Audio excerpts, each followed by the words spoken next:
Right now, we're going to throw you over to a quick Twitch ad.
Welcome back, everyone.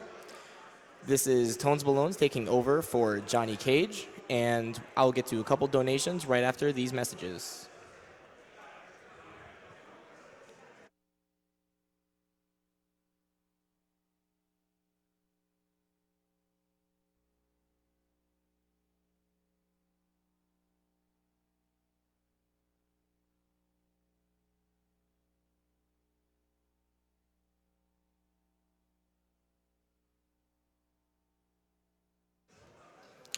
GDQ is sponsored with Humble Bundle. Humble monthly subscribers get over $100 worth of games for only $12 every month and get to keep the games, just like a regular Humble Bundle. The Humble Bundle Trove is a new collection of Humble Originals and other DRM-free games and is available to Humble monthly subscribers. The Humble Store offers over 5,000 games, and Humble monthly subscribers get a 10% discount on store purchases. The Humble community has given over $98 million to charity so far. Humble Bundle, Humble Store purchases, and Humble monthly subscribers all benefit charity. Humble monthly subscriptions and regular Humble bundles both make great gifts. Individual Steam keys from any bundle can also be gifted to a friend.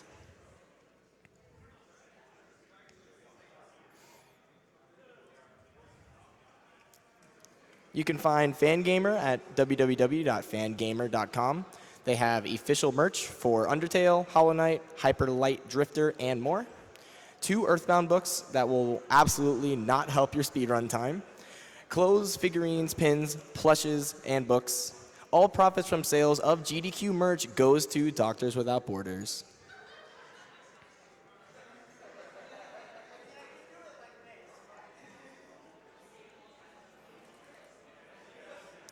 Silky Z donates $25. Hello, everyone. Silky here with a donation 2 of 7.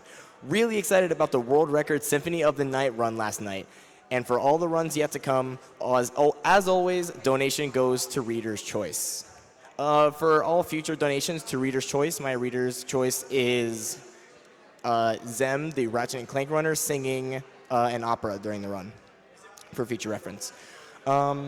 Master Crypto Trader 1507 donates $25.55. Donation 2 of 7. Looking forward to DK64 tonight, the next run, actually. As buggy and broken as it is one of my favorite Nintendo/Rareware titles of all time. Kill those animals. This is games done quick, not games done nicely. Artist Omega donates $50. Happy 4th of July weekend to all SGDQ. Let's put on our Benjamins, Lincolns, Jeffersons, Hancocks, Grants, even our Washingtons into helping those that need the support around the world. Just like the support our founding fathers gave us for the good old US of A. Put this towards the starter and Pokemon being Uncle Sam because of the 4th of July spirit, plus Fire-type Pokemon plus GDQ equals SGDQ fireworks show. We have $200 from Skellington. Been watching Games Done Quick since 2012. Thank you to all the runners, staff, and donors who make this awesome event possible. Watching this speedrun makes me want to try Mirror's Edge Catalyst. Put this donation towards Matchbox Matt's choice. Howard and Nestor donates $25. I don't know what incentive to vote for, so put it toward Fiesel's choice, or Spike Vegeta's if Fiesel isn't available.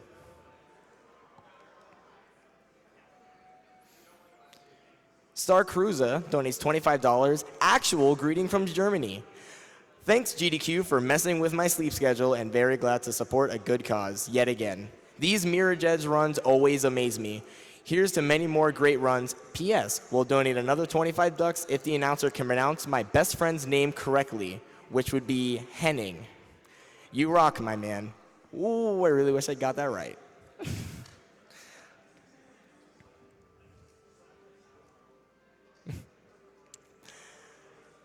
We have $10 from Dad Jokes Done Quick. Dad Jokes Done Quick here. If Faith was a dairy farmer, how would she keep track of her cows?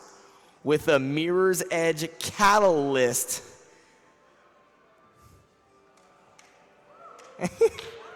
And sorry, Kiwi, I'm you gonna unmute go. yourself or I'm no? gonna donate $10 and a bad joke every off night right of GDQ. And if you read them all on air, I'll donate an extra 100 during the finale. There you go. So far, And so good. Couch, Thank you. You're you all should wonderful. hear and Money not hear goes to yourself the runner's respectively. choice. Yeah, so like you two can't hear yourself, right? We have $150 from Anonymous. And is it Greetings all the way from Costa Rica. Long-time watcher, but How's, first time I got levels the for you chance to guys? Thanks a donate. lot. You guys do an amazing job every year and given me a crazy amount of good entertainment. Just as Doctors Without Borders For that, saves cool. people around the globe, How's, this like, game goes to audio and saving voices the all good for you animals. guys? Keep it up. Okay, rad. So sit tight. I'll make sure that you're good to go. We have That was Vemarox again. donating Sit tight. $25. Watching SGDQ in the past was one of the things that helped me motivate me to choose a career in nursing. And ever since, it has been my dream to one day work alongside MSF. Until then, keep being awesome, GDQ.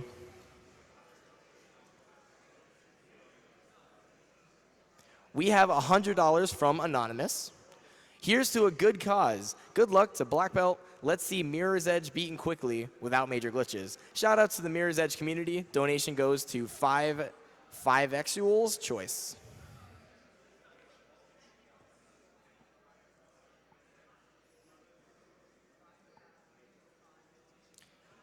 Nick Boyer donates $20. So happy to be donating to SGDQ for the first time. Loving these runs and I can't wait to see more.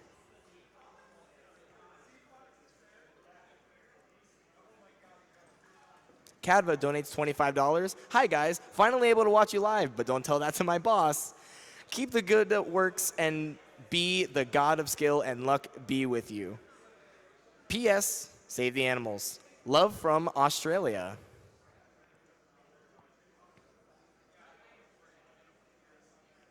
We have $15 from Lamer. Awesome to see you on SGDQ Jinja Ninja. Your tutorials for us newbies are super helpful. Shoutouts to T-Chops for the self-aware glitch memes. Put this towards D2 Corvo for the memes.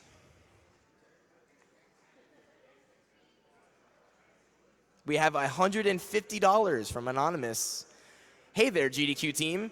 This is the game that I watched the VOD of that got me into all this GDQ stuff. It also finally got me to pick up this game a few days ago to speedrun myself. I think this is Mirror's Edge. I hope it's Mirror's Edge.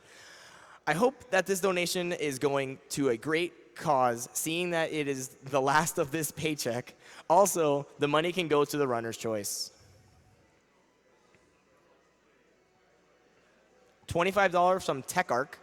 It's amazing how much dedication is put into mastering these games. Keep up the great work. Dark Plasma Ball donates $150.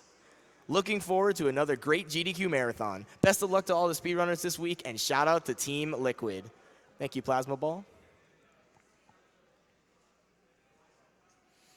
We have $25 from Fat Uncle Jubilan. First time watching SGDQ, and I'm blown away. That blindfolded green hill run was sick. Thanks, and good luck to all the runners.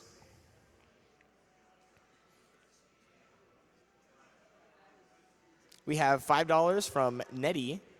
First time donating, won't be my last this week. Shout out to my boyfriend Jens, who's missing all of the fun of these runs.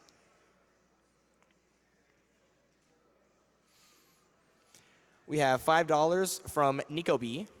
As a student studying game design, I should be horrified seeing all of these game-breaking exploits. As a Sonic fan, however, all I can say is, gotta go fast. By the way, save the animals. Sonic would want that.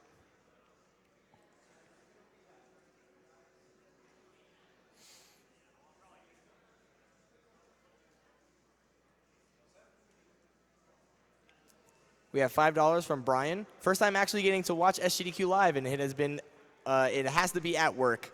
Crying face. But good luck to all the runners, and everyone have a nice day.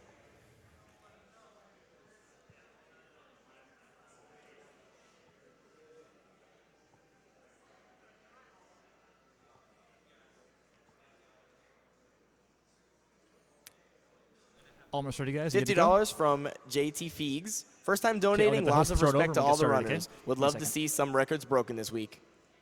I would too.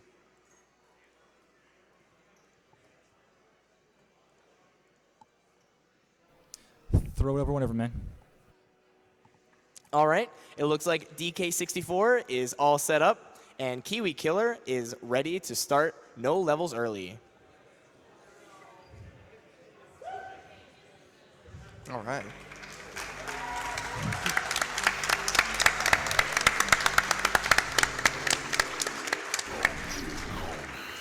All right, so this is DK64 No Levels Early. There's going to be a lot going on very quickly that we will do our very best to explain.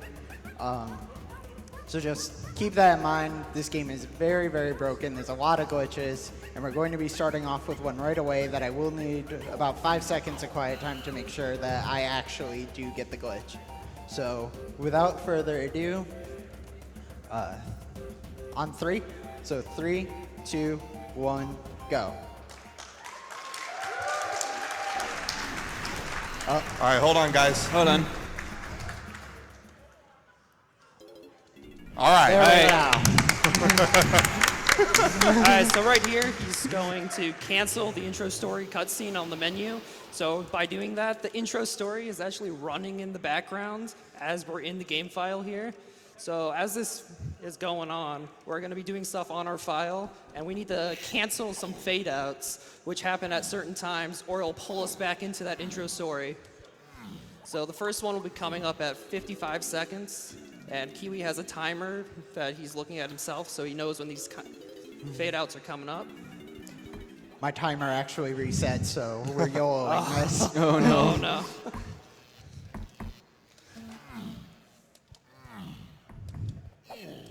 So he's gonna jump into this barrel right here, and it's gonna cancel the cutscene. All right, we Okay. got the first one. Nice. So if you saw the screen was fading to black slightly as he entered the barrel, that means the cutscene was overlapped. So these barrels right here we got from Cranky are moves that we cannot learn from doing this glitch, which is called main menu moves.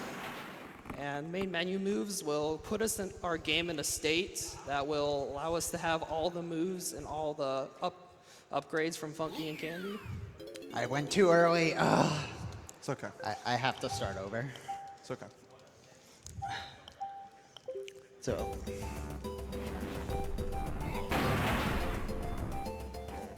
All right.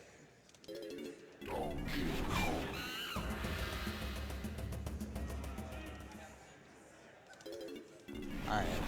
There we go. Second time's the charm. And this time the timer's actually going. Okay. Good.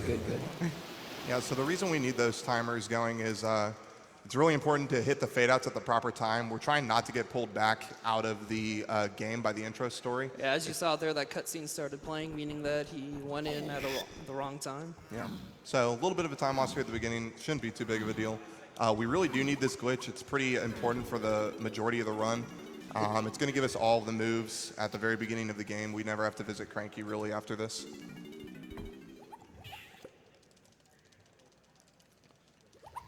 All right, so once again, we're going to head over to the first training barrel and cancel it at 55 seconds. Good.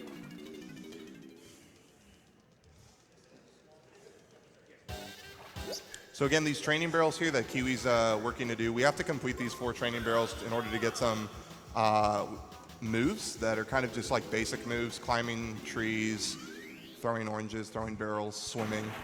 We don't get those from Cranky, we get those right here at the beginning of the training grounds. So we'll be completing those as main menu moves is getting set up. There we go. Good. There we go, all right, we hit the fade out this time.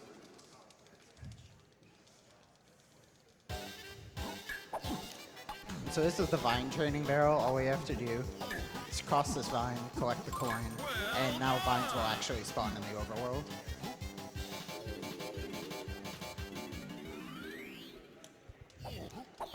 And then since there's no scene transition in between these 2 barrels, we can just enter the 3rd barrel immediately. So this is the barrel training barrel. We throw the barrels, and this gives us the ability to pick up and throw barrels. Who'd have thought? The last barrel we throw at the tree comes faster to break it.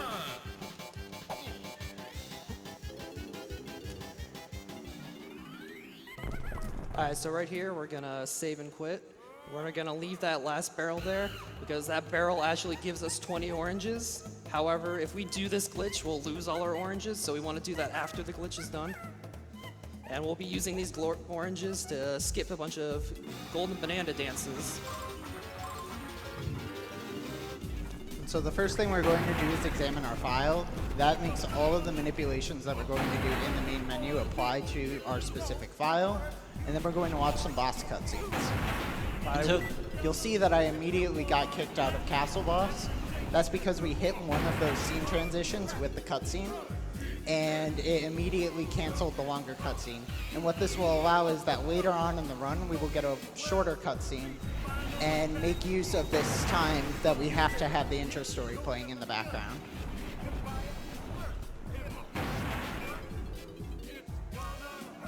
And so I know people are a fan of the rap, but I'm not really a fan of the rap, so we're going to listen to Factory Boss. Sorry, everyone.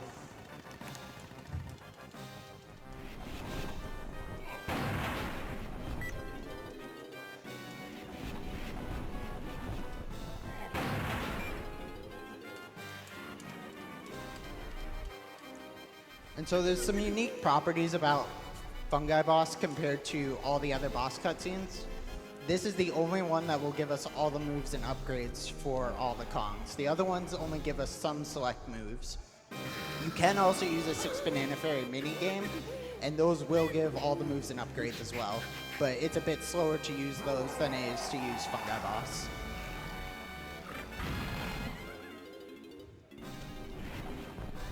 So we exit back to the main menu, and now we're waiting for the final scene transition that happens at 4 minutes and 25 seconds. And so long as we have good RNG, it will immediately pull us. So that's bad RNG. There's a 2 out of 9 chance to get bad RNG, and we Got the leg shake. We got the leg shake. Yeah, the leg shake is the classic kind of bad RNG example. It's one of the most notable ones, so it's really funny that he gets it. We get pulled in the second time, so now we're pulled back into the game after the intro story is completed, and now main menu moves is complete, and we have all the moves on this file. Some more other interesting things about main menu moves is we are not able to take damage. If we take damage, nothing will happen. And also, in main menu moves, we are not able to pause. So we can't hit the pause button and leave levels early, so we'll be navigating levels by doing many different ways because we can't save and quit out.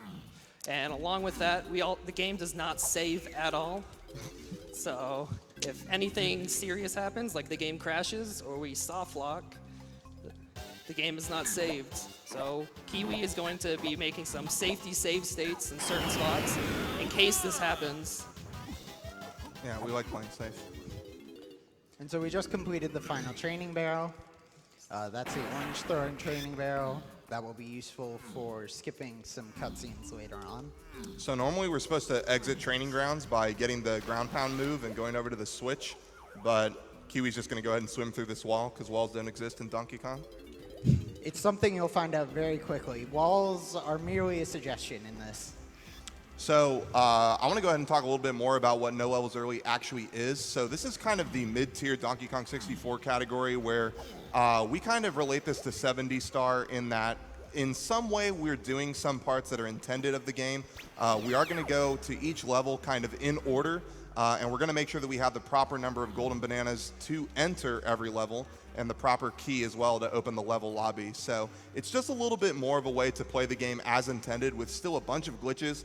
If you guys watched the interview beforehand with Spike, Vegeta, and Kiwi, they were very right. This game does belong on the Mount Rushmore of completely broken and busted games. Obviously, you just saw Kiwi swim through walls. We're going to see a couple great tricks here in a little bit. While K Limsey is opening level, we should introduce ourselves. I am Captain Cole. I'm Secret Humor Man. And I'm Midden's Hug. I'd also like to give a shout out to Tudos, who unfortunately could not be here. He was originally going to be on the couch, but he was unable to make it until later in the week. So we're thinking of you, Tudos, and we wish you were here. Dose bag. Dose bag. So right here, we can skip this golden banana dance by hitting the loading zone at the same time we pick it up. And now we're heading on into Jungle Japes, which is the first level of the game. Opened up the bee walker as intended. And so we're going to immediately start with some glitches, because why wouldn't we with DK64? I keep saying how broken this game is, so let's show it off. So one thing, if objects are really close to the wall, a lot of times you can use that object to push you out of bounds, which we're going to do with this bush right here. Yeah. So that's called bush push.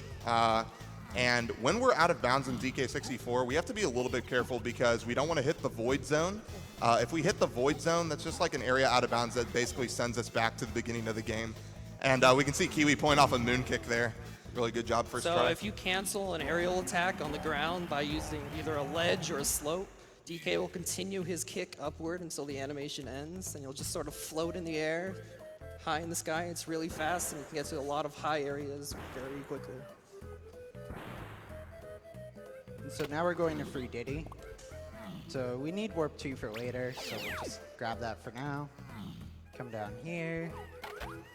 So, yeah, another great thing about main menu moves is even though we haven't visited Funky yet, we actually have all the Kong's guns.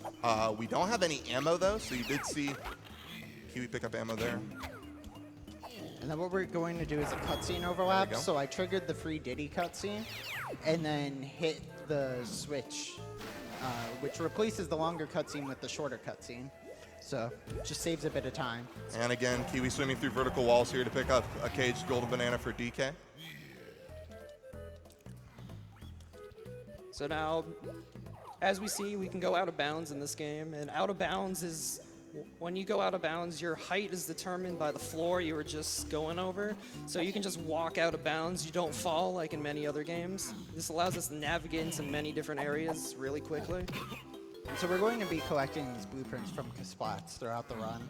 So each one of these blueprints can be turned in for a golden banana. We need 100 total golden bananas for the run. So they're a very quick way of getting golden bananas. And Kiwi's going to do another cutscene overlap here. The free Diddy cutscene with entering the Baboon Blast. Saves a little bit of time. So this is Baboon Blast. We're just going to shoot ourselves out of these barrels all the way to the end and get a golden banana.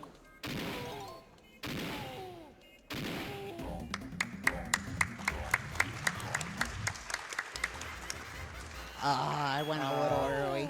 So if I go a little early, the cutscene will still play upon re-entering. It's only a small time loss.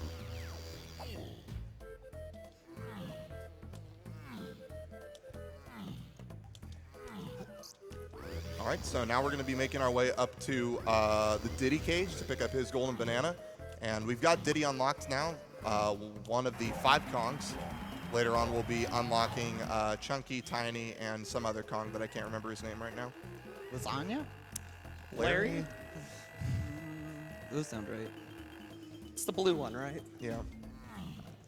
And so we're going to get some more ammo just because it's along the way. As Secret Humor Man mentioned, we're very low on ammo at the very start, and it's just really easy to collect in Japes and use throughout the run. So wherever it's possible, we're going to get collectibles. We can also chimpy charge through cutscenes. It just saves a bit of movement. Be quite a few cutscenes where we do some extra movement to get some distance. Yeah. So Kiwi's going to enter the mountain here, and he's going to do bridge clip. He got it first try earlier, so we'll see if he gets it. Nice. Very nice. And so all that is you backflip in a specific position, and then at the apex of your backflip, you just tap the control stick and you'll teleport on top of the bridge. Yeah, looks really easy. Actually is really tricky, so it's always good on Kiwi when he gets it first try.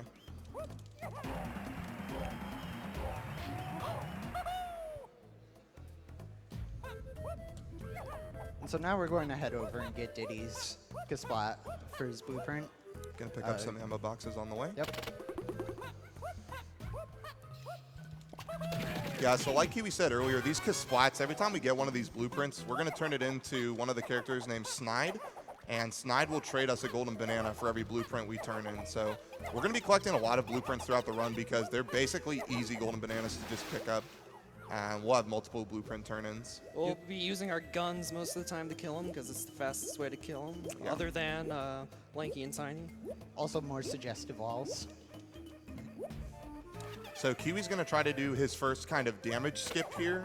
If he takes damage and gets knocked into a golden banana, like he just did, he'll skip the dance animation so we can keep moving after picking up the golden banana. And so this is Trough and Scoff. Usually you would have to pay colored bananas that you collect throughout the level to enter it. However, we can just do a moon kick on this slope and go right through this wall. Yeah.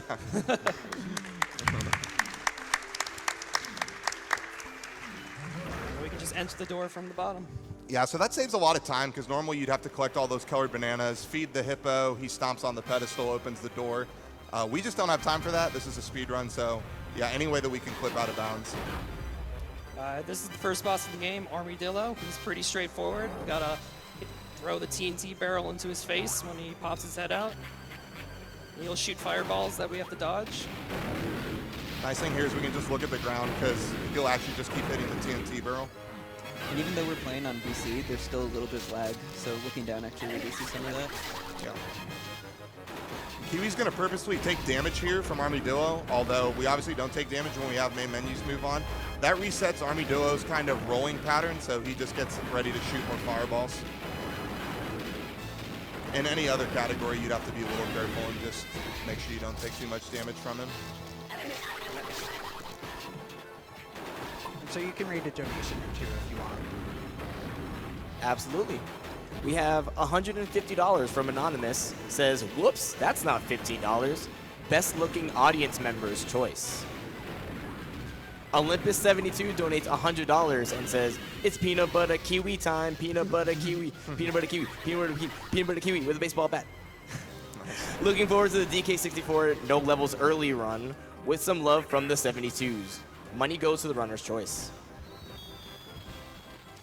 Meteor B donates $150. So glad I discovered GDQ. Thank you everyone, and thank you to everyone involved, and money goes to the runner's choice.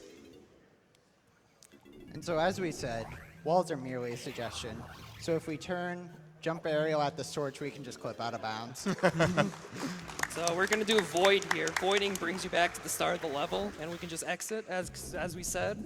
If you cannot pause and then pause exit the levels because we're in main menu moves, so voiding out is one of the fastest ways to get back to the entrance of the level. Also, since we don't lose health, we can't death warp back to the beginning of the levels. So we're basically stuck to voiding. All right, so Kiwi's going to go and turn in key 1 here to open up the second level. We could probably take another donation here or two. Yee. I Am Gibbon donates $200 and says, inflate donations, just like a balloon. Kino Kunai donates $25. Thank you once again to the runners, announcers, and crew for putting on such a wonderful event. I just can't stay away. I'll donate another $25 if the couch shouts their best Mario, let's go. Let's go! Male Dictus donates $150. Says, greetings from Canada. Love GDQ. I've been watching for 3 years now and try to donate every time. Keep it up. Keep up all the hard work and save those animals.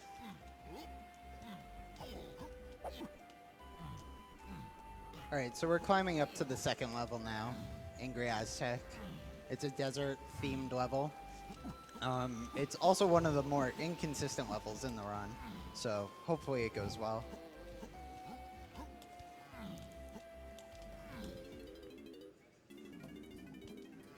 Just grab some ammo along the way, talk to the B locker, and enter the level.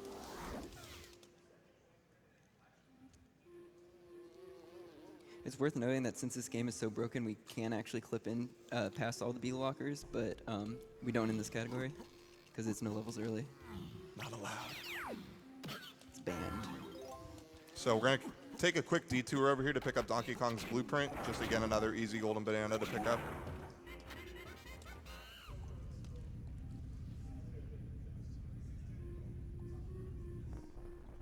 We're going to pick up these crystals as well.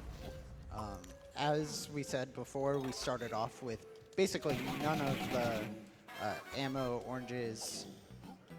So we're just going to grab some along the way as we're going to be needing to use Diddy's rocket barrel.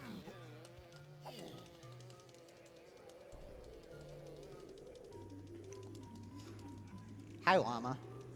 Everyone say hi to the llama. Hey, llama. Hi, Gobi. So we're going to leave him stuck in there. He's unfortunately slow to free.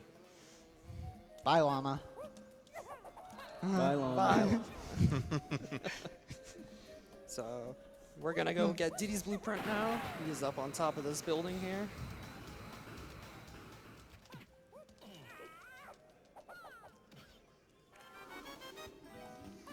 All right, so we're going to make our way into what we call the Tiny Temple here, because this is the temple where we free Tiny Kong. And right off the bat, Kiwi's going to go ahead and do a trick here for the first time called ledge clipping. Basically, Kiwi's going to buffer his movement here with the C up button by zooming in the camera. And he's just going to fall off of this ledge, and it'll basically clip him out of bounds, and he'll be able to just walk over to where Tiny's cage is. All right, second Very try. Nice. Nice. Yeah. And we're going to go ahead and grab Tiny's golden banana in the cage before we actually free her. It's just a little bit faster. Normally, we'd have to chimpy charge this switch next to Tiny's cage in order to reveal these platforms to spell the letters. But if we actually hit the top of this O, Whoa, or Kiwi, the top why are of you any spelling letter, Kong wrong? I don't know. I don't know how to spell. I'm sorry, everyone. I think O-K-O-N-G is right, isn't it? Maybe. O-K-O-N-G. But yeah. We What, can use chimpy charge off the top of the letters to activate them and spell Kong and release Tiny. So actually spelling it incorrectly by putting an incorrect letter first lets you be able to do it normally from on the top of the letters without having to hit his switch. it just activates the puzzle early. Yeah. Yep. And so now we freed Tiny. So Tiny Kong is freed, and now we're just going to make our way out of the Tiny Temple. And again, we're just going to go ahead and swim through vertical walls and exit the Tiny Temple. Because why wouldn't we go through walls? There's just a suggestion. Oh, I missed the loading zone. There we go. And so now we're going to do a trick called guitar skip. So to our left, soon to be on our right, is a stone door that usually you would go on top of the llama, play Diddy's guitar, and open the door, and then we would take Tiny through. That's really slow. So instead, we're going to come over to this corner, backflip in the corner, and hopefully hit the correct pixel. And we'll get pushed to the side when we get it. Nope, I went a little too far.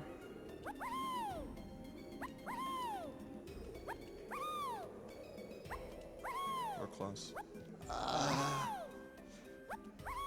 It's a very precise spot. There it There is. we go. There we go. Nice.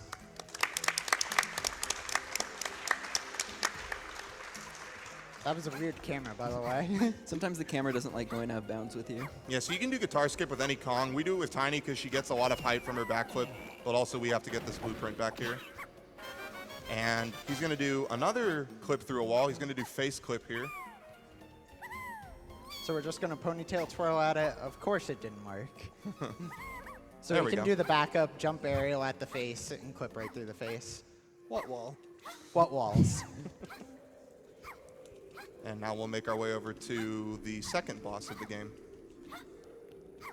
And so typically the second boss you would do with Diddy. However, since we can clip out of bounds to enter any boss, we're actually going to do it as DK, as we need DK after defeating the boss. And he's a little bit faster to fight the boss with anyways. So just do another moon kick, Nice. go right through the wall. It looks so good every time. So this is Dogadon. He's very similar to Armadillo. He has a phase where he throws fireballs at you. You pick up the TNT barrel and you throw it at him.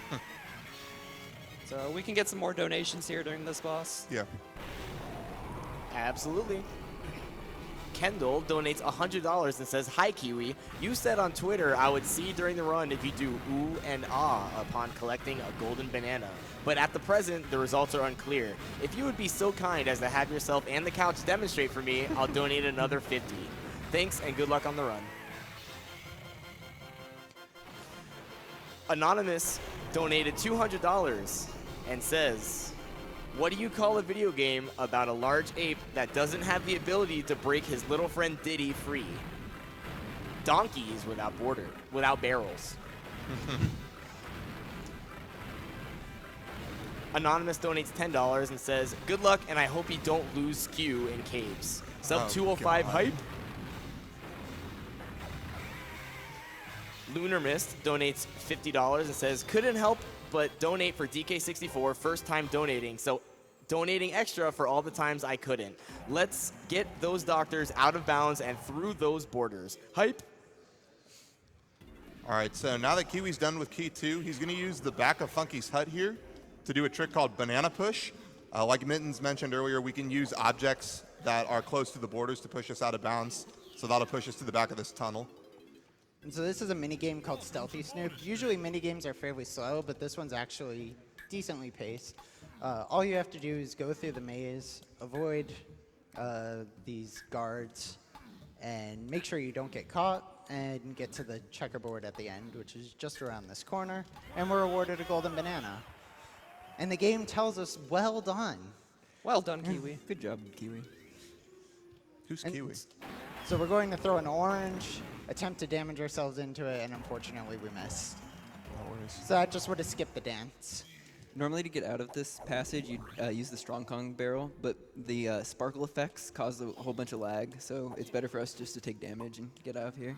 It's not like we take damage anyway. Yeah. It's also an additional cutscene, so this skips that cutscene.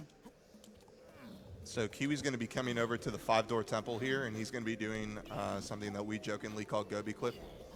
And he's just going to try to sit in the sand here and roll through the bottom of the temple. It can be kind of inconsistent sometimes. There we go. All right. Second Second try, try. very good. And he'll just try to backflip up here into the door. Come on. Come on. All right, there we go. And so this is what we refer to as the 5-door temple. Basically, there's a whole bunch of switches and a small maze that you have to make your way through just to get a golden banana.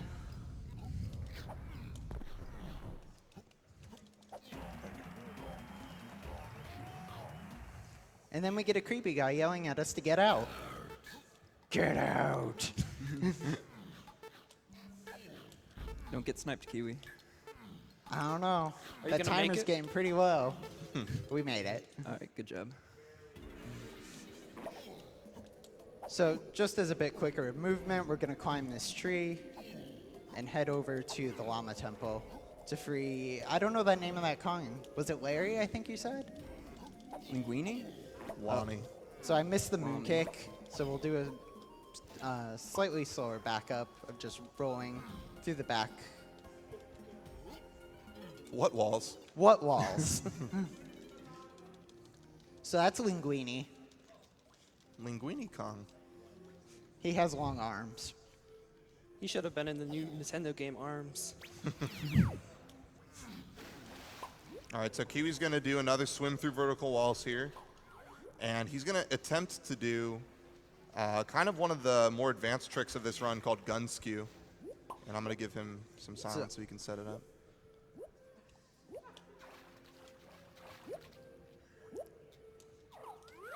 There we go. Cool. So what he did there was he went out of bounds, jumped out of bounds, pulled out his gun, and then with his gun out, walked into out of bounds water, which kept his gun out. And so he was swimming with his gun, and if you can go over lands and see up and look upwards and then cancel it, your Kong will be laying down skewed. And this will affect your hitbox Skew moon kick. by allowing you to go through any wall just by walking into it. Yeah, so skew is a really interesting state in Donkey Kong 64. Basically, the developers, when they created the game, they had the character's hitbox basically on the front of the Kong. So if the front of the Kong met up with the wall, that would be the developer's way of saying, okay, you're meeting a wall, you can't go through this wall. But by skewing, we take the hitbox and we flip it on its side. That way, the game doesn't register really that our hitbox is touching a wall, which allows us to walk through any wall that we need to. And so we just hit all of the matching colors and collect the golden banana. So as skewed, we want to be careful not to do some inputs because it will make us lose our skew. By just doing a normal jump, pressing A, we'll lose skew. Or if we are pressing A or Z as we land, we'll also lose skew. Or if we enter water, we will also lose our skew. We got to worry about that a little bit later in the run. So just head over, get our blueprint, and then head back to the tag barrel.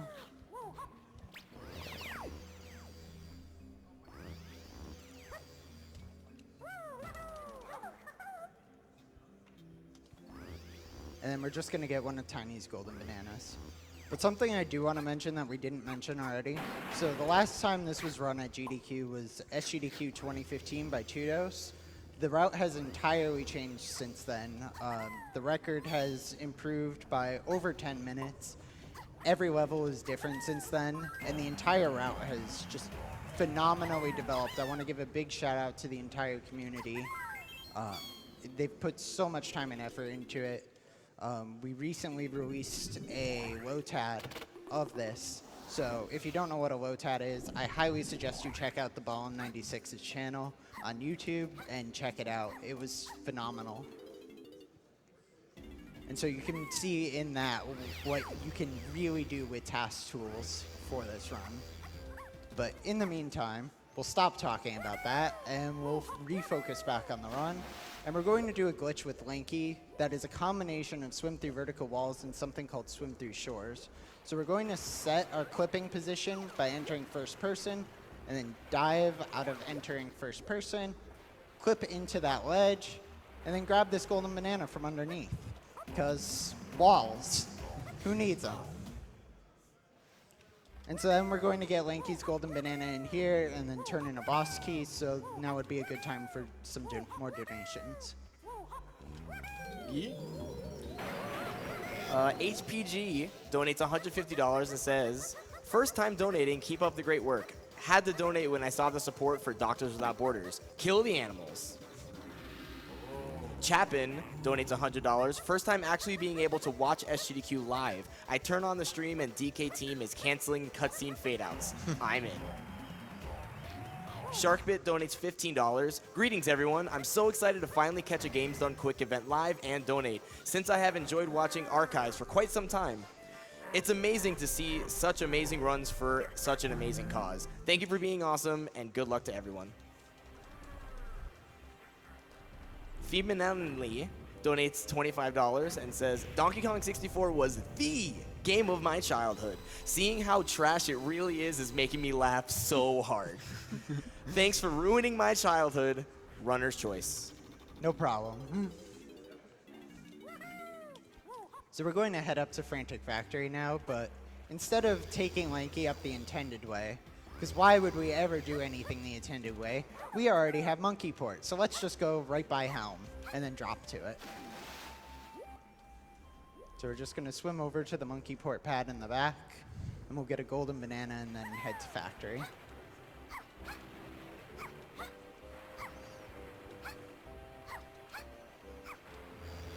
All right, so when we do enter Frantic Factory, Kiwi's going to be going for a trick called Robot Push.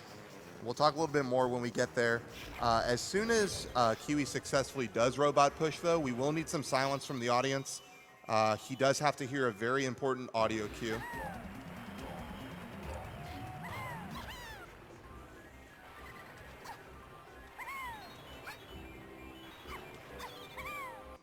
So we're just going to enter as Lanky just because it's a bit more optimal in terms of the route.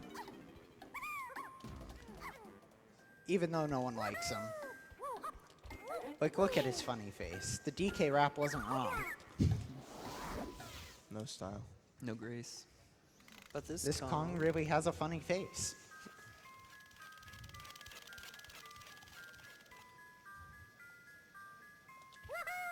Nice long jump. So that's actually a frame-perfect long jump. Nice. All right, so again, normally we would have to slam this switch and walk the walk of shame, but we're going to take our good buddy Ricardo, the robot here, and he's going to hopefully be nice and push Kiwi right out of bounds. Sometimes he's a little stubborn. There he goes. There we go. All right, now we're going to listen for the audio cue.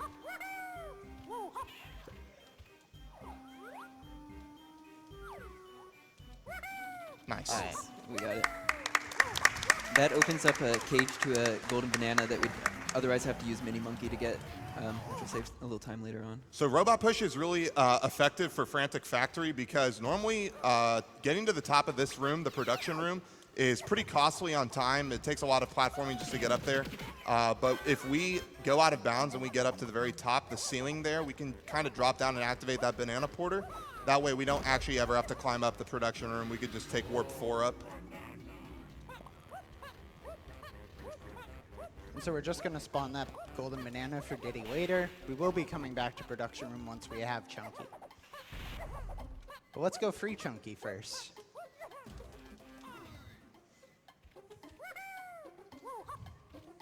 My personal favorite Kong. I thought Tudos was your favorite Kong. Yeah. I don't know. There's just something really cool about Chunky. Maybe it's the green vest with the blue. And Kiwi's going to try to go for another damage skip here. Kind of. Oh, God. You got zinged. Zinger Z. Shout outs to Emo Arbiter. He tends to get hit by all the bees. So we're going to take DK, and we're going to do another moon kick. Hopefully.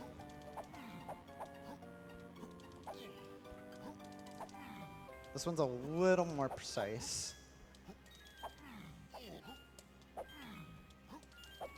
There we There we go. go. This will bring us right up to the power shed here where we can turn on production room. So usually to get to the power shed, you would have to go all the way around the level in a circle and then drop down to it. However, by moonkicking to it, it saves a lot of time to be able to turn on the production room immediately and then do the other half of factory later. And so you can read a donation or two during this cutscene. Good, because we got a good one. JRX1981 donates $500. Wow. Wow. Nice. Comment says, I've watched for several years, but this is the first time donating. Here's $500 for such a fantastic event and charity. Oh, and Exploding Planets makes for some tasty cooked animals. So kill those animals for a nice piece of crispy meat, or more. Anonymous donates $20 and says, this is for my brother Shane. Diddy Kong was always one of your favorite characters, so it seems like a good time. I know how much we both love this marathon, so if you're watching right now, happy birthday. So we're taking DK up here to the boss portal, and we're going to do everyone's favorite boss from their childhood, Mad Jack. But instead of doing it with DK, we're going to use a ledge clip to enter the boss. What walls? Really nice ledge clip. Very nice. Nice. And so I'm going to leave it to my couch to explain Mad Jack, as it's a fairly difficult boss and I need to concentrate. So Mad Jack jumps around and tries to follow you across these platforms. First phase, he just jumps really slowly around. And so he's going to try to manipulate his positioning to make him jump a little faster. And eventually he will stop, and you'll have to find the switch that matches the color of the space that Mad Jack is on and hit it to attack him. And where the switches spawn is RNG, so sometimes they spawn really close and sometimes they spawn really far away. So you can see him trying to zigzagging to make Mad Jack jump a little faster. This is especially needed in the later phases, as he will be jumping at him in a little more direct angles rather than in circles. Do our very best to avoid getting hit, because if we fall, that's a fairly severe time loss. So as the fight progresses, Mad Jack gets a new attack where he'll shoot a laser, and then eventually he'll turn invisible. So the rest of the fight is basically the same, so we can read some more donations during this fight. Yes, of course. UNFW donates $150. It's amazing how you are able to bend these games to your will. Good luck with the runs, and donation can go to Runner's Choice. Speaking of which, Kiwi, do you have a donation incentive? I couldn't hear that actually. What? Do you have a Runner's Choice? Anything? I do looking not forward to? have a choice. May I at this suggest Shovel Knight? The Sure. bonus? Sure. Okay. We have $150 from Tom Fox. Loving the DK64 run, but how can you all be so cruel? LaGuardia is my favorite con. $20 from Lilat R. Glad to see DK64 get destroyed at GDQ once again. Really psyched to see Helm escape in this marathon this time. Greetings from the stream room. This goes to Kiwi's choice and an extra 20 if he gets the 204. I don't think we're getting the 204 anymore, but I'm trying for it.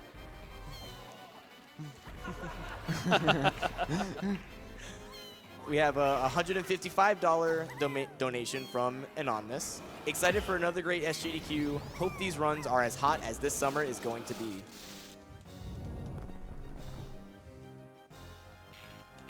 I love Majak music. $50 from Shamdar. Longtime watcher, first time donator. The runs are cool, but the cause is cooler. Anubis169 with $15. All the best to everybody here. Words cannot really say how much good you are doing. So I'll leave it to the rest of the donations and just say you're all amazing. Smiley face. So that was the gate we lowered earlier. Instead of having to mini monkey and watch a cutscene and go all the way through the pipe, we can just backflip right up to it. So even when there are walls, we just ignore them anyways. It's also really nice because Tiny's blueprint is right down here, getting another quick golden banana. And now we're going to do Dark Room.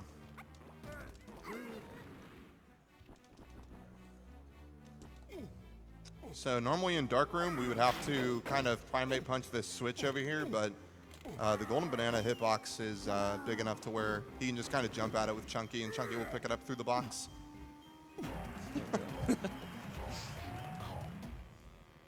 Once again, what walls? So now we're going to head over to production room and get a bunch of fast golden bananas there. So firstly, we'll spawn Chunkies, which is just right over here.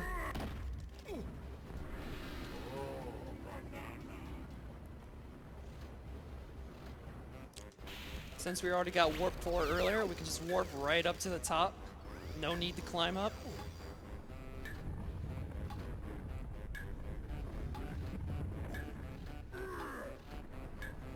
Just jump right over and collect the golden banana.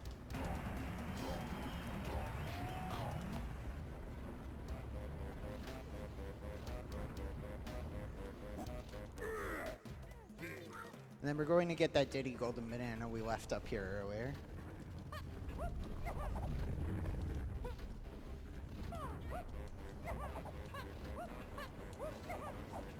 So you may be noticing that Kiwi's doing some weird movement basically with every Kong. That's not really his choice. It's just the fastest form of movement with each Kong. So with Diddy, it's actually fastest to start a cartwheel, jump out of the cartwheel, and then be aerial move in the air. So I know it probably looks really weird, but it's fastest form of movement with him. And then Lanky, Tiny, and Chunky, it's fastest to long jump. And then DK, it's fastest to roll. And DK is the fastest ground speed with the roll. Yeah. So we're going to get this blueprint. And then we're going to head on down to the crusher room. Nice.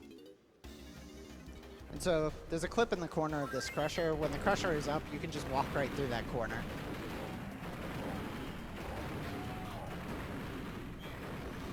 And then we're going to go back through the crusher and then clip again to void to get back to the start.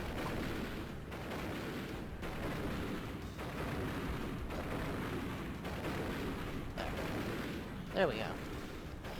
So, factory is not done yet. We're gonna stay in it. We've got a few more things. We're actually gonna do another robot push here. So Everyone's favorite robot, Ricardo.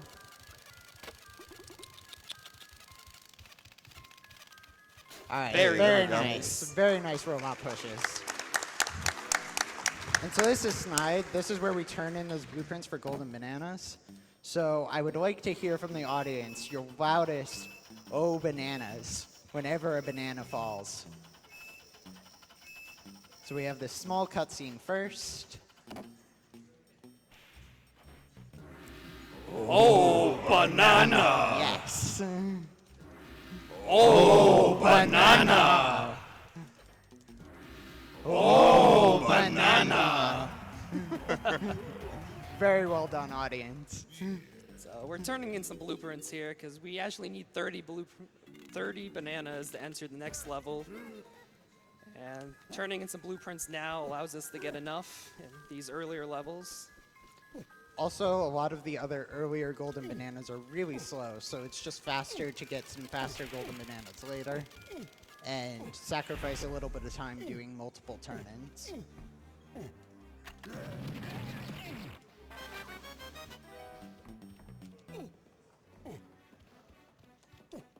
Nope, no skid jump today. Good try. And so we're going to tag Lanky and do another bonus barrel called Batty Barrel Bandit. Normally you're supposed to baboon balloon into this barrel, but we'll just jump on top of the door a little bit faster. I almost fell. I got stuck on the wall there.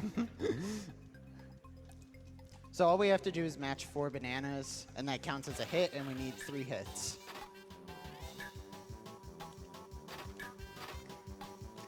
Even though it seems so slow, it's actually not one of the slowest bananas.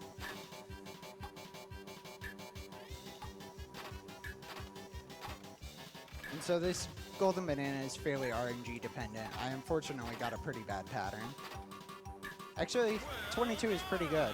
I thought I was worse than I actually was.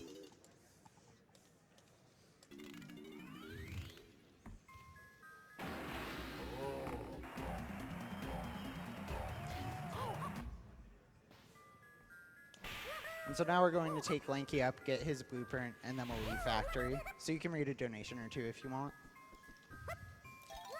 $50 from Helen201. This donation is dedicated to my husband, Greg. I'm sorry for forgetting our 4th anniversary, but I hope staying in and watching SGDQ with beers is just as good as any other celebration. Happy anniversary and love you lots.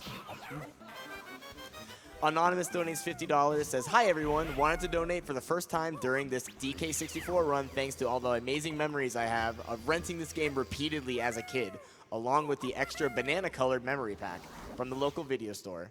Good luck to Kiwikiller and the rest of the runners. Go, go, go. All right, so like Cole mentioned earlier, we still need 30 bananas to enter the next level, Gloomy Gallion. So we're going to pick up a couple golden bananas here in DK Isles before we go to the 4th level. We're also going to grab this blueprint. It's right here. We might as well grab it. Okay, that was odd. So we'll take a DK over here, and there's an instrument pad at the top of that platform. Some interesting technical things with the instrument pads. Depending upon your camera angle and where you actually are on the pad, you can influence where the golden banana spawns. So I'm trying to play it in a somewhat specific spot so the golden banana will drop on top of me. There I you go. got it. Nice. And that just shortens the cutscene a bit.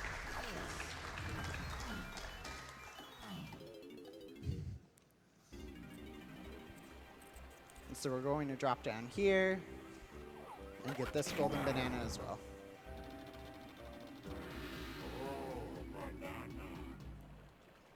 Unfortunately, that wall is not a suggestion. That wall is actually solid. The one solid wall in this game. And now we're going to head to Gloomy Gallion. So Gloomy Gallion, the 4th level of this game, is the classic kind of rareware underwater level in the game. So there's going to be a ton of swimming. Luckily for us, the golden bananas that are underwater have no dance animations, so most of them are actually really fast to pick up. Also, swimming is the fastest form of movement in this game, so that actually works well for us. It's just nobody likes the level. Right, right. Anybody who likes Gloomy Gallion, Well, I mean, no I one don't likes know what's water wrong levels, with you. right? Yeah, just don't know. So we're going to lower this gate for later. Nice hit detection. So those switches have notorious bad hit detection. If you hit them on the side, they don't register at all. Then we're going to take Chunky and get a golden banana at the end of this tunnel.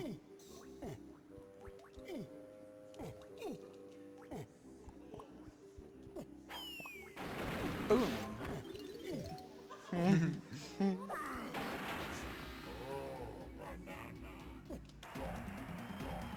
So Kiwi, just curious on your opinion on this. Save state before puff toss or no? No, Okay, it'll be fine. cool.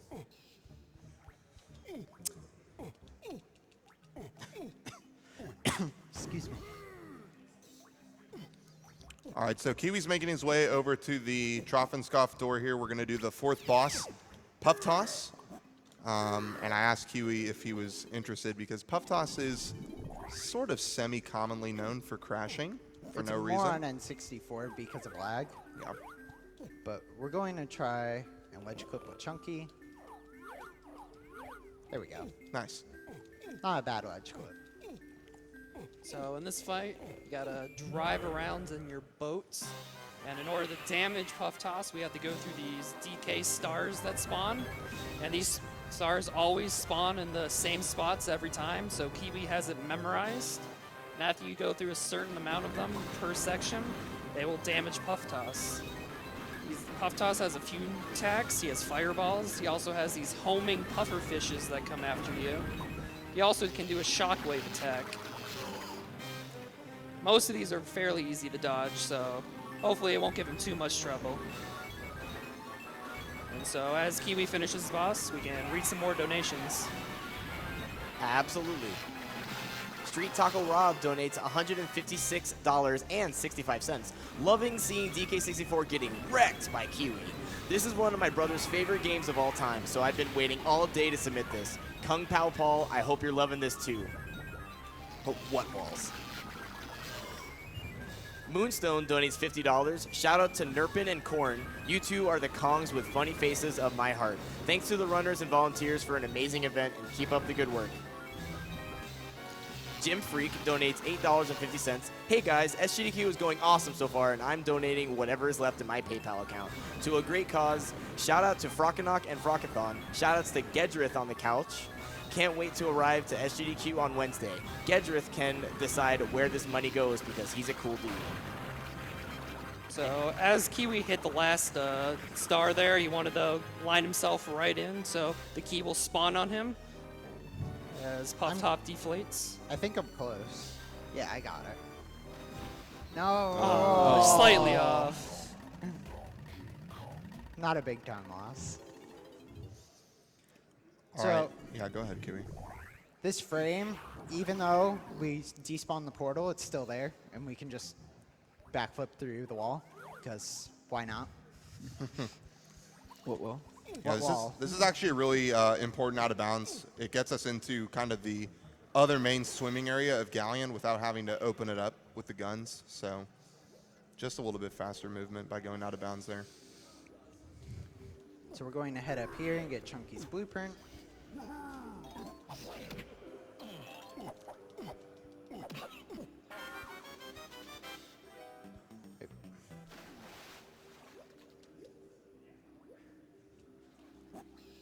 And then we're going to tag Tiny.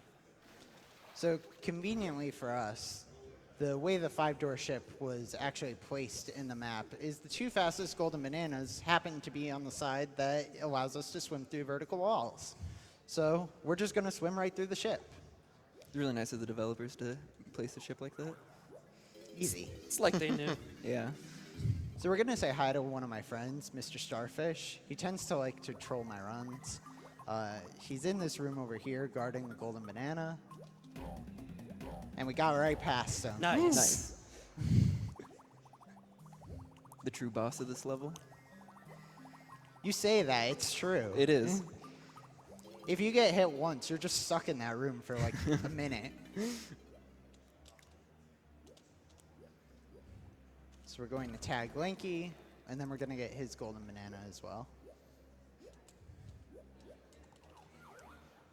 And so this bypasses playing our instruments to lower the gates.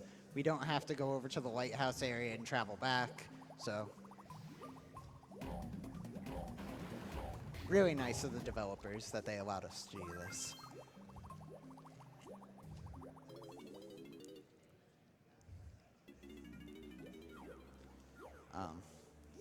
So this wouldn't be Gallion if we didn't swim through more walls, right? Who wants to see me go through more walls? More walls! We can just swim through this wall, then it'll allow us to get under the ship here and just swim upwards into the loading zone where Lanky's 2-door ship is. Up a little. Ooh. There you got it. There we Nice. go. And so that bypasses another switch to press in order to open that. For this gold banana, normally you'd transform into On Guard, which is one of the animal buddies, but since we can swim through walls, we don't need to. And then we'll just go through the wall to swim right back out. Why not?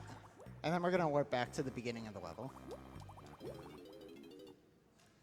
And so you'll have noticed that we kept the water level low. There's 2 water levels in Gallion. And so usually you would, in a casual playthrough, raise the water so you could do things like get Lanky's blueprint here. However, if the water's at its highest, we can just jump out of the water and grab the ledge. Little bad RNG there with the Kasplat. Kasplat has many attacks, but the Shockwave is normally the one that all the players hate because it really displaces the Kong. That's a funky camera right now. There we go. And Kiwi will go through another wall here to get to the White House area. And then we mentioned On Guard previously. So we're actually going to get On Guard. So this is our swordfish buddy. The one time you'll see an animal buddy in this run. And so On Guard heads all the way down to the bottom, and you can break these chests by using his B attack. And say goodbye to On Guard. We'll never see him again. Bye, On Guard.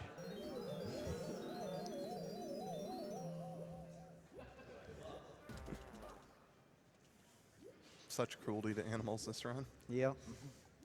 I mean, we have monkeys underwater. We can't get much more cruel than that. They don't need air, though. Right? So, unfortunately, even though we've done the entire rest of the level at low water, we need to raise the water because Diddy unfortunately can't jump high enough to get to Snides. Come on, Diddy. So there are 2 Kongs that can actually reach Snides at low water, but it's actually faster just to raise the water. And And once so- again, we're going to turn in some more blueprints. Chat this time. I want to see as many O bananas as possible. Break Twitch chat. I'm counting on you. Oh, banana! Oh, banana! Oh, banana! Oh, banana! Come.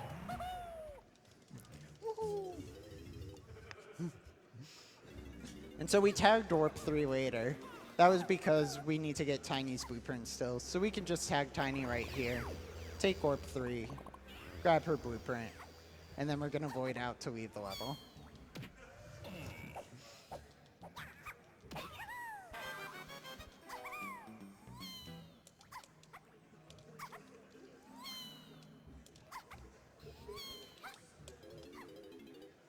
And that's Gloomy Gallion. No more water levels. Who needs them? But we're not done swimming through walls yet. Yep, there's still one more wall we're going to swim through. So there's a golden banana back here. Just going to swim and grab it. All right, so we talked at the beginning of the game about how we're going to be going to these levels in sequential order. Unfortunately, Fungi Forest's B locker costs a little bit more golden bananas, so we do actually have to backtrack into Jungle Japes in order to collect some more quicker golden bananas with the other Kongs that we didn't have when we went into Japes the first time. But you gonna before save Kiwi does Kiwi? that, I'm he's going going to save state here. So there's a potential chance that I could soft lock by entering this cage. So I'm going to write a save state just in case that happens, as the game will not save. And if you get stuck, the run is over. So just gonna grab it from underneath. and then enter Banana Fairy Island. Made it past that part. We're good, guys. Only a few more potential soft locks in the game. We're fine.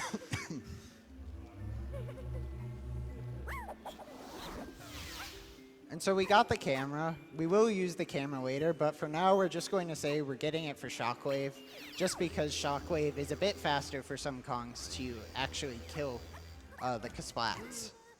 And we'll say the reason for the camera later. All right, so Kiwi's going to turn in some more keys here, so any donations would be great. Yee. Anonymous donates $15 and says, I've always watched this event on and off for several years, but now it's time for me to finally start contributing. I'm putting this towards two of my favorite games, Shovel Knight and Dishonored 2. Good luck to all the runners and keep up the amazing work. Tabby donates $15 and says, it's amazing to watch one of my favorite games on my birthday. Thank you, GDQ, for such a fun week. Kendall donates $50. Kiwi, couch audience, I know exactly how to respond when presented with a banana from a hole in the ceiling. As a man of my word, here is the additional $50. The run is fantastic, unlike these walls. No structural integrity. They should have used a better material. So we're going to get Hunky Chunky. He has the fastest movement of any Kong in the game. And we're going to do a couple things with him. First, we're going to pound this X. That's going to spawn a golden banana. So it just blows up an island across the way. You know, because pounding an X will totally blow up a whole island. And then we're going to do swim through shores again. So just by diving and mashing B, we can clip right through the shore and get this cage golden banana here. I need to get around the cage. There. And then swim right over to the blown up island and collect that golden banana as well.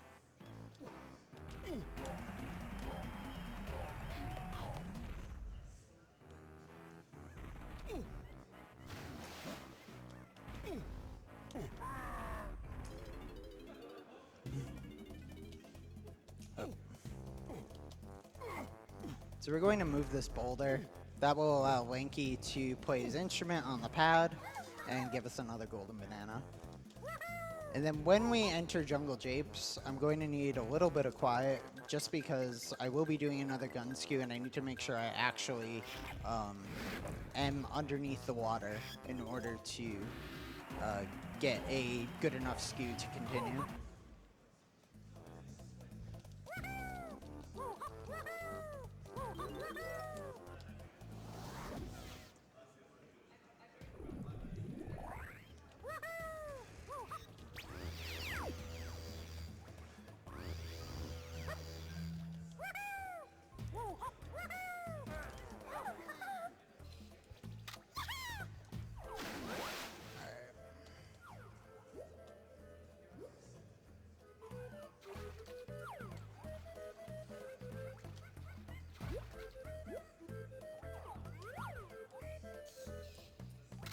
All right, that should be good.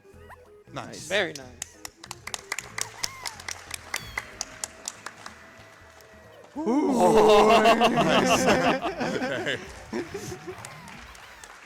We clutched it out. Yeah, once again, we're in skew, and if we land in water, Kiwi would have had to set up all of that again. So we're really glad that he didn't land. You also see that I pulled out my gun before entering the water. Now that I have the camera, I can actually swim through vertical walls with my gun out. And that just saves a little bit of time. And then that's Shockwave. It just demolishes the Kasplats. So Kiwi, why does Small Kong lay down? This isn't a very good skew. We broke her back, by the way. That's why Small Kong lay down. It's a common response in my stream.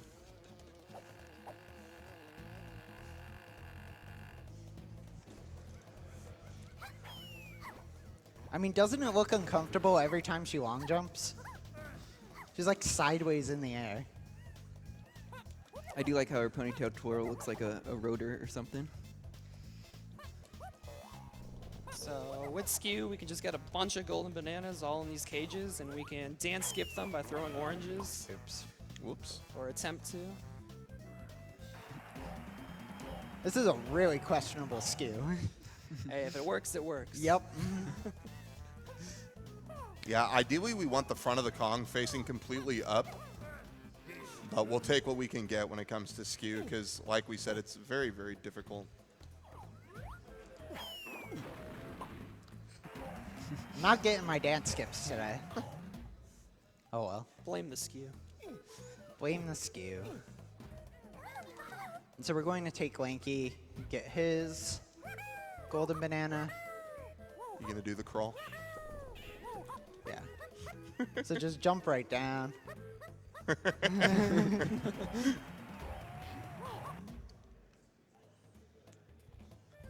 You'll see the crawl again in a sec. Whee! All right, sweet. So in here, gonna do another instance of jumping backwards and aerialing, and it'll just push us right through the wall. Walls. Normally you need to ground pound 2 posts and then kill a whole bunch of bees in this room, but this is faster.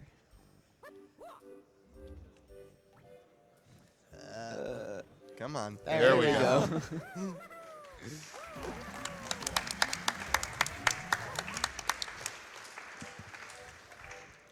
So that angle is a little precise.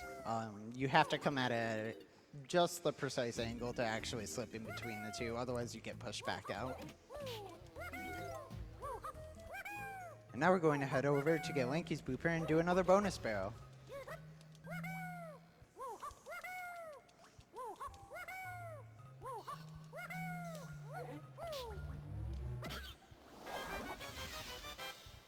It's just so satisfying to shockwave him. So this is a really, really hard mini game here. Very, very hard. So you gotta jump onto this mushroom here, grab a vine, and then just mash A.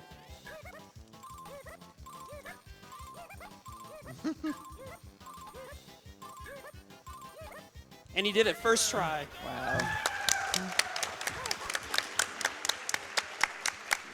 And so we're going to try and dance skip this golden banana with a setup by throwing an orange and immediately jumping out of first person.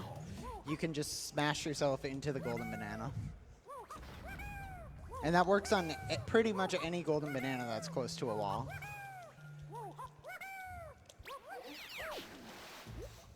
And so we're going to grab Chunky and head to his underground area.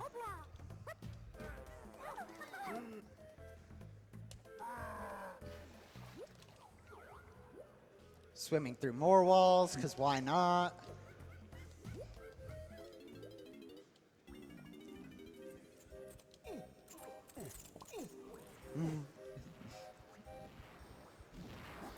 We can skip part of the pathway just by jump aerialing. Can overlap these cutscenes of hitting the switches. So yeah. Chunky also can make some funny animations.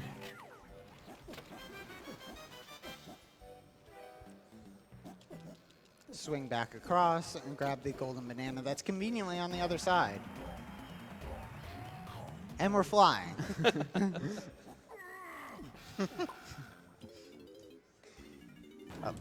So there's a frame perfect jump you can get there to get immediately into the loading zone. Unfortunately, I missed it. We're gonna Throwing this boulder gives you another golden banana. I'm gonna try to dance skip it. oh, They didn't want to cooperate. and then we're going to tag DK and head out of Jungle Japes and to Fungi Forest. All right, now you viewers at home, you viewers in the audience, I know you guys donated for it. We're coming to Fungi Forest, and we're going to see the fabled lost rainbow coin. So let's get hyped for that. Woo!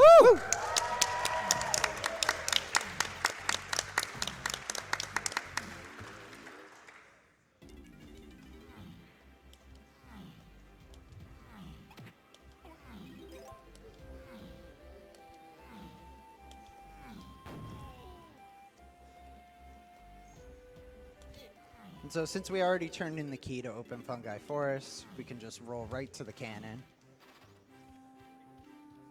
and enter. So Cole, tell me an interesting fact about fungi. Hey, did you know that Fungi Forest was originally going to be in Banjo-Kazooie? True story. And so we're going to go rolling right through the pendulum and tag warp 4 for later. It's a bit quicker to get out of the owl area when we enter it. And we're going to head to the giant mushroom.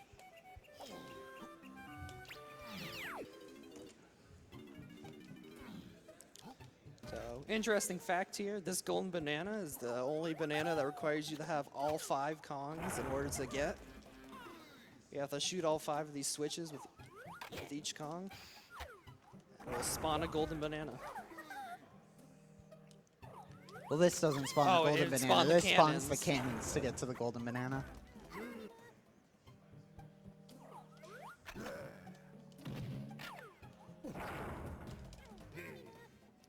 So we're going to save DK for last, seeing as it's his golden banana.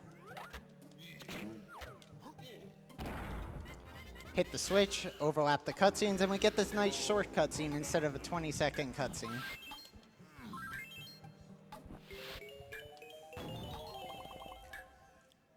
So this cannon actually doesn't spawn for a while.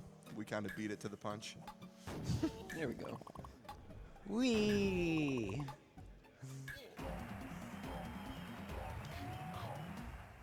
And so we're just going to exit out of the top. And then we're going to get one of Lanky's golden bananas. Imagine that, speedrunners going faster than the game intended. So Kiwi, is Lanky going to join the light side or the dark side? Lanky is going to join the dark side. Assuming he wasn't already on it already. So there's 2 golden bananas for Lanky. The light half, which is the brighter portion that's in that door, that has a bonus barrel, whereas the dark half, which is right through this door, all you have to do is bounce on a mushroom and get the golden banana. And get limed. And get hit by the bees. Shoutouts to bees.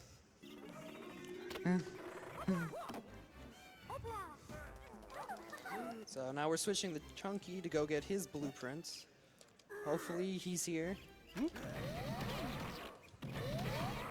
This guy has been known to fall down and take a swim and fly through the air.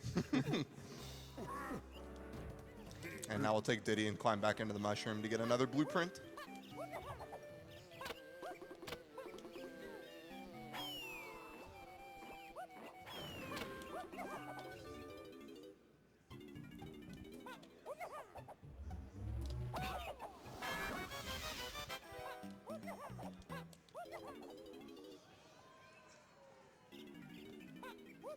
So we shockwave the splat. Up. Barely missed the tag barrel.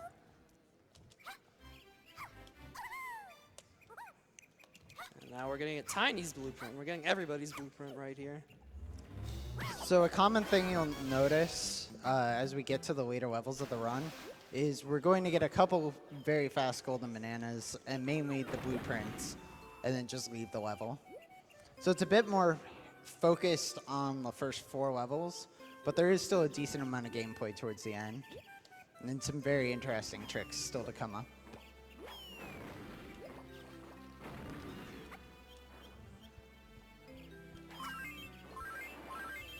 Get some crystals since they're right there, as we'll need them for later in the run. Also, every time we're shockwaving, we're using a crystal, so it is very important we keep our crystal count at a reasonable level.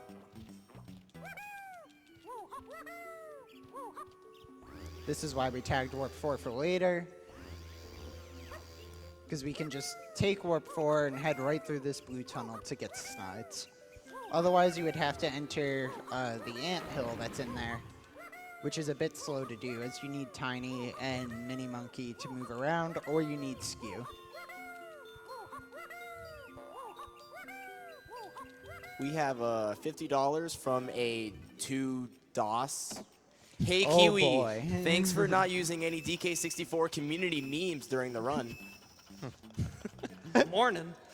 Morning, Morning. Cheetos. Morning. Oh, banana! Oh, banana! Oh, banana! Oh, banana. Oh, banana.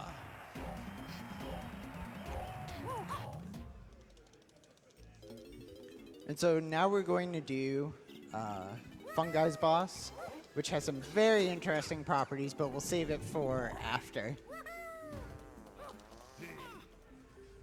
So we're going to enter with DK. It's just more optimal to do it as DK. Didn't you just miss Moonkicks? Shoutouts to Moonkicks. I love donkey wings. All right, so we've seen Dogadon before. Kind of a similar fight to doing him in Angry Aztec. However, we're going to do a trick called Dogadon Quick. And he's And dead. he's dead. So this is the only boss quick kill in DK64. As of now. As of right now. As of now. So what's actually going on is we are taking damage, which is putting us in an invincible state. And if we are touching Dogadon while in an invincible state and he takes damage, it immediately sets his health to 0 and plays the final cutscene, allowing us to do the boss with any Kong. Previously, this was the only boss that had a Kong restriction where you needed Chunky. Mm-hmm. It's good noting that you can actually do that trick in Angry Aztec and collect key 5 there. But since we have to beat the boss in this level anyways, that wouldn't save us any time. Yeah. And so I want to give a huge shout out to the developers of this game. So they just did not put a wall there at all. Yeah, you can literally try that at home. You can just walk through it. Just hold up on your control stick. It works with both DK and Chunky. If you want to do it with the other 3 Kongs, you need to move a barrel over, and you'll still go through. Nice skid jump. Nice skid jumps. Nice frame perfect skid jump. All right, so we're going to do some more swim through vertical walls here to get a cage underneath the water that hasn't been risen up yet. And we just swim right through the cage. So who's hyped for what's coming up next? So, Oh, man. once we get out of the cage, we're going to head over here. And Got this a is couple of where chunky. the rainbow coin is. And we're going to do this with Chunky, just because I love his shockwave the most. So underneath this grass, you see I just kind of popped up above the grass. Lo and behold, it is The rainbow coin! Super hidden under the grass there. Nobody was able to really find it. So yeah, for those who missed the interview earlier between Spike and Kiwi, that rainbow coin has been hidden basically since the game came out. So over 16 years, right? Yeah. Yeah. At least nobody documented that it was there. No strategy guys have it there. Took one of our DK scientists to find it. Shout outs to IsoCharge. He's Yeah, done so for much sure. for the community. So Kiwi's doing a different form of skew here called damage skew. If you take damage while you're swimming, which rarely happens, and it pushes you back onto ground, it actually puts you in the skew position, so we can just use it to void out. And that's Fungi. Yeah, pretty good That's fungi Fungi considering. Forest. Nice. And so that's the fabled DK long jump. That's the only DK long jump you'll see in the entire run.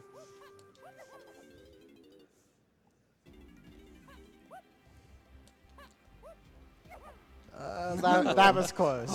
There we go.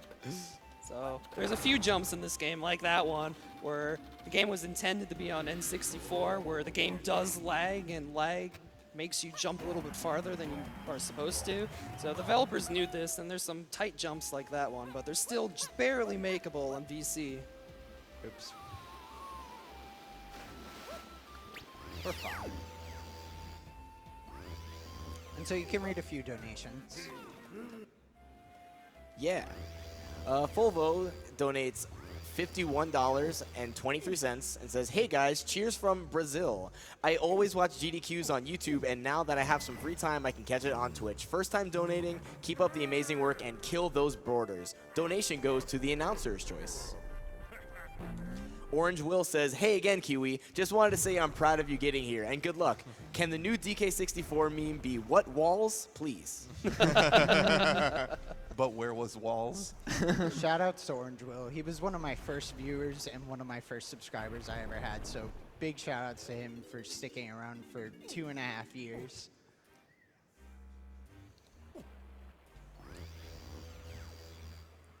And so we're going to take Chunky up to Crystal Caves. But we're going to get some golden bananas along the way, as we need 65 to enter Crystal Caves, and currently we only have 63. So once again, influencing where the golden banana spawns with the camera, we can play our instrument, and hopefully the golden banana falls on top of us. Just barely missed. And now we have to go for meme jump. And he gets it first try. Yay. So that jump is a bit tight. Once again, it was kind of intended to have lag around to help you get across. It's even more difficult in 101% with Lanky. Who? Lasagna? Larry. Linguini. So we're also going to get a blueprint while we're here. Might as well.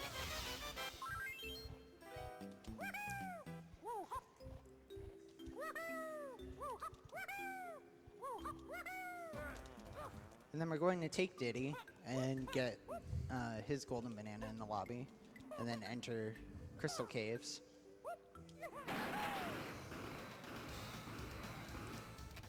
All right, and Kiwi's going to be doing another form of gun skew as soon as we enter caves, so we'll ask for a little bit of quiet there as well.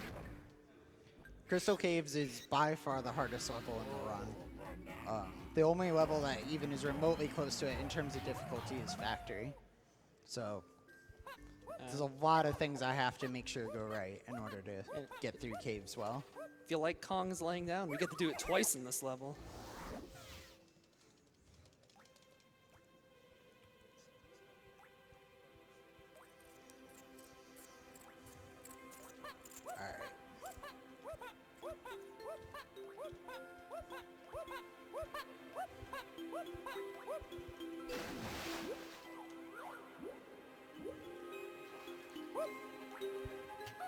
So once again, jumping out of bounds, getting out of the water, re-entering, tilting our Kong, and we have skew. Nice.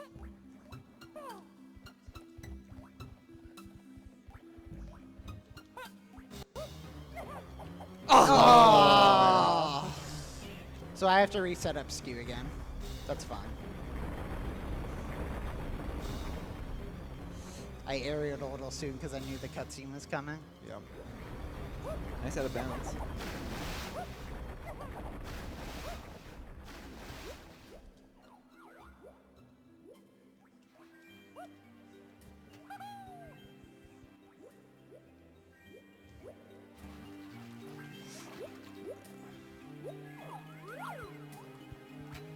That looks pretty good. Skew should be fine. There we go. All right.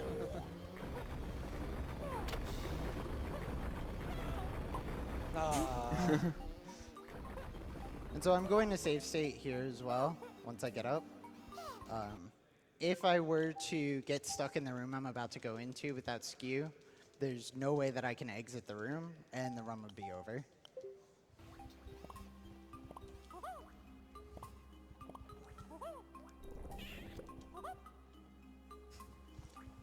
Didn't quite make it over.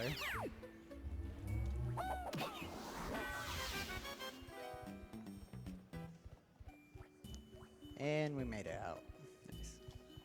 Fun fact, we are going to skew with the jetpack.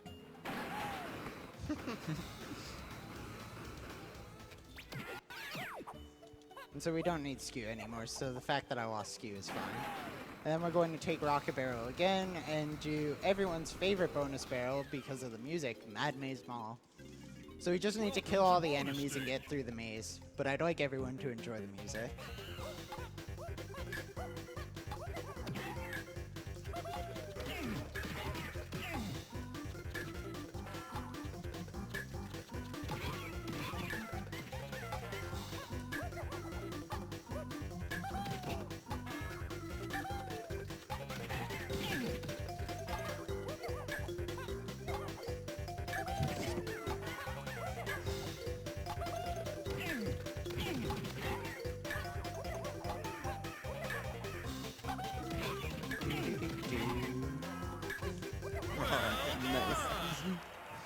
It's really good music. It's one of the highlights of the run, in my opinion.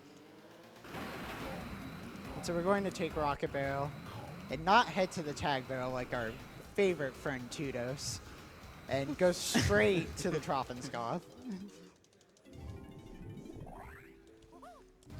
And then we're going to do Armadillo 2.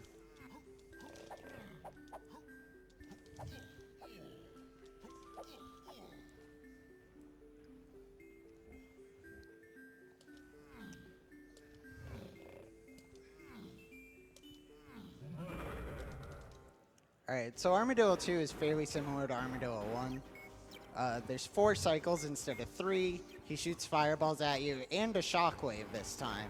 And then also on the 4th phase, he shoots a missile.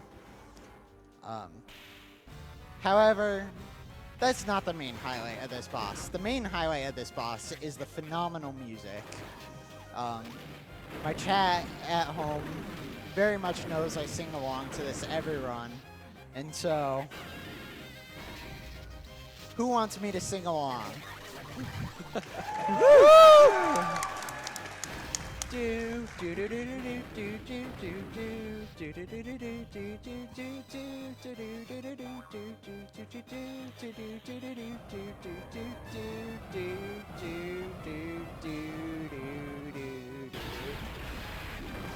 All right, that's enough.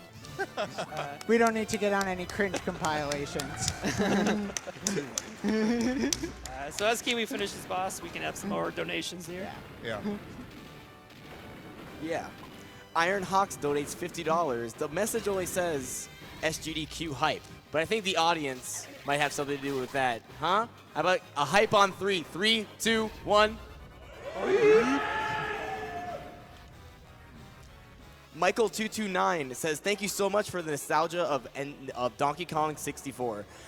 My lifelong friends Paul, Enza, and I used to have all-nighters on this game's multiplayer. Keep doing what you guys are doing. Edache donates $25. All right, shout-outs to the behind-the-scenes crew for all their work and to all the speedrunners for tons of entertainment. Gotta go fast, gotta go faster, gotta go faster. Ewell donates $6.21. There are some high-quality skips. Props to Kiwikiller for turning garbage into gold by making such an entertaining run. P.S. CG Coconut Gun. Ozman the First donates $25. Thank you to everyone who makes this incredible event possible, the runners, the guys behind the scenes, and everyone watching and donating. I love GDQ. Thank you all so much. Dirk donates $15 and says, my friend T got me into watching GDQ events, so I'm donating now to see if I can win them a scarf. Oh, and my Yeti coin says, save the animals. $15 from Anonymous just says, best of luck to you, man. Just Kevin says $15 and peace out. Good luck to all the runners. I totally didn't screw that up. Mythrack donates $15 and says, greetings from Finland. SGDQ is always a highlight of my summer, and what's a better game to go fast than Sonic? Oh, wow, that was from a while ago. Good luck from all the runners. So that was Armadillo 2. And so we're going to head down here and open DK's cabin.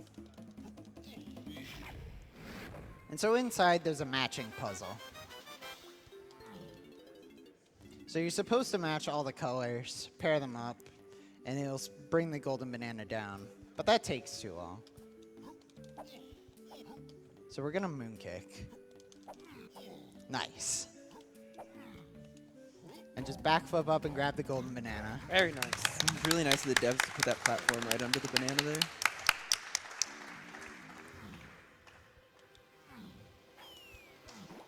That was close. And so we're going to take Tiny, grab her blueprint. Oh, Oop. just out of range.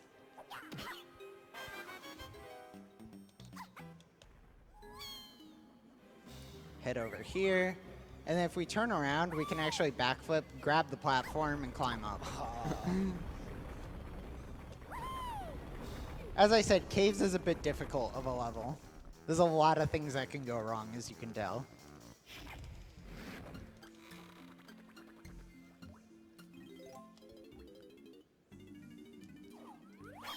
All right, so in this room, Kiwi's going to try to kill all these claptraps with oranges.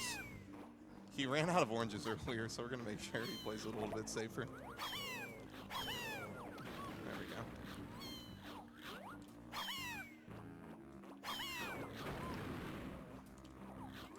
The oranges are kind of homing, but with a space this small, sometimes doesn't work out. And so we're going to grab this ledge. So as the golden banana spawns, we'll grab it and then just fall. And it respawns us at the beginning of the area. So it saves a bit of time.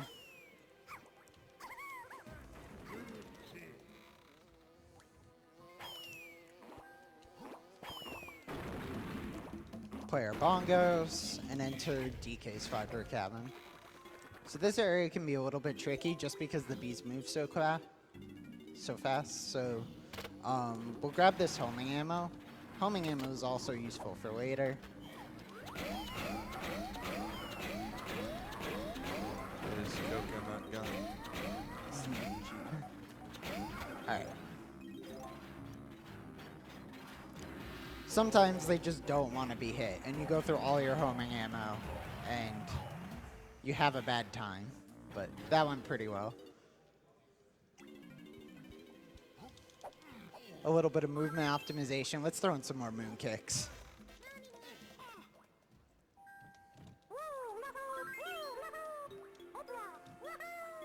We can also store shockwaves by going through portals by starting them beforehand and then releasing them as soon as our feet touch the ground.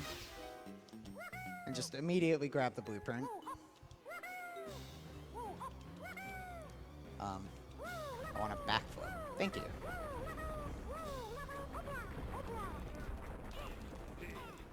And so, if one skew wasn't enough for you, how about a second, even more difficult skew section?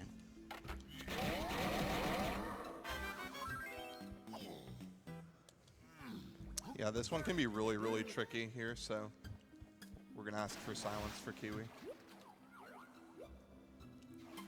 So we're going to get skew a chunky first. Pull out our gun. Same setup we've done for all of them.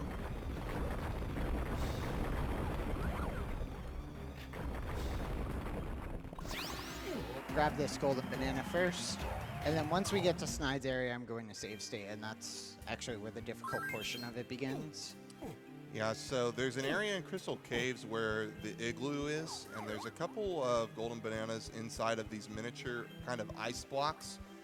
And so we don't want to make the ice blocks disappear. That takes too long. So the only way in and out is to skew inside. But the ice blocks are completely surrounded by water. So we have to long jump from out of bounds into the igloo. And then keep our skew to exit them. Yeah.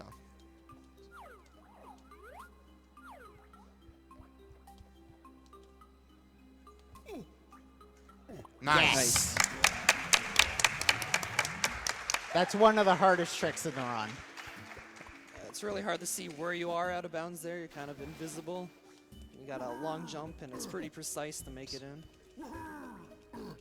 I can get that, but I can't backflip on top of an igloo.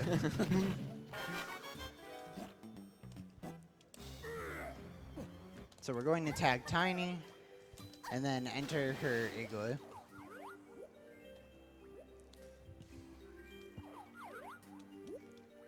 Don't dive.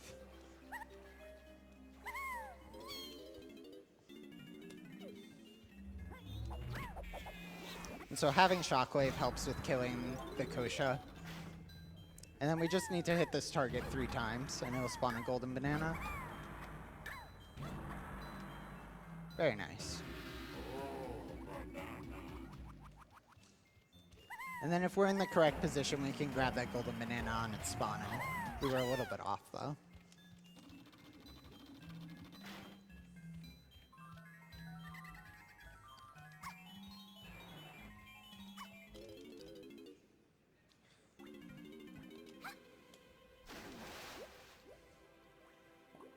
So Kiwi skewed with Diddy earlier to hit Warp 4, and we're going to use Warp 4 now to our advantage with Tiny.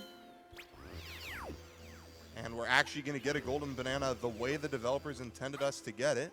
We're going to monkey port into the ice block and pick it up. We can break into it, but because we need Warp 4 to actually get out of the igloo area, we have to do it the intended way. So shoutouts to intended strats. The one time they're actually useful. And then we're just going to swim through vertical walls and head right to slides.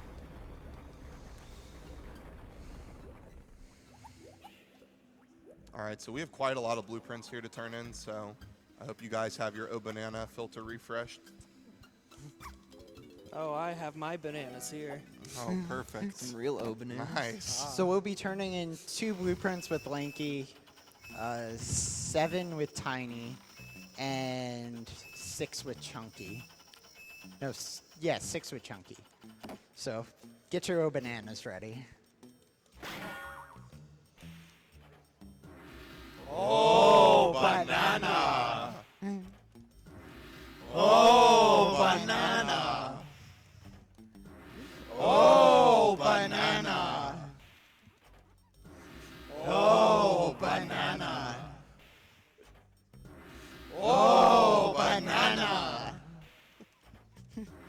Oh, banana! Oh, banana!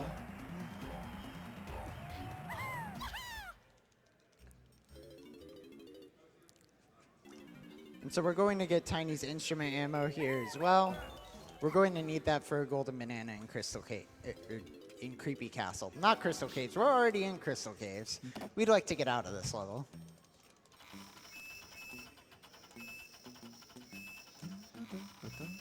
How are you doing, Kiwi? I'm doing good. How are you doing, SHM? I'm doing good. I'm enjoying your run. Hope everybody else is too. Oh, banana! Oh, banana! Donkey Kong.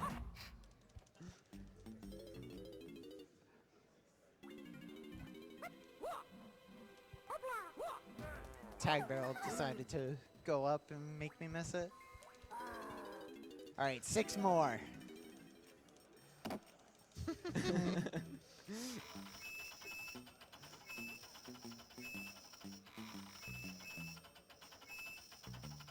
So you may be wondering why we're turning in blueprints in Crystal Caves instead of Creepy Castle. Tag Barrel is significantly closer in Crystal Caves, and we actually don't need too many more bananas. Oh, banana! Oh, banana! Oh, banana! Oh, banana! Oh, banana! So we still have 2 more blueprint turn-ins in Creepy Castle. So we're not done yet. But for right now, we're going to tag DK. We're going to backflip up on top of Snides. Then we're going to jump aerial. Come on. Nope. Clip out of bounds. Oh. I voided out by accident. So you can maneuver out of bounds to get back to the DK portal, and it's a little bit faster. Oh boy, I got Oh, nice.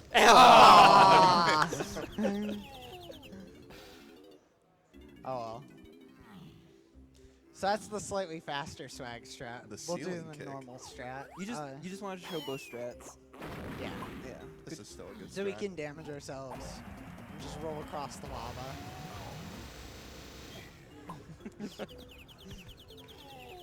It's fine. We got them both.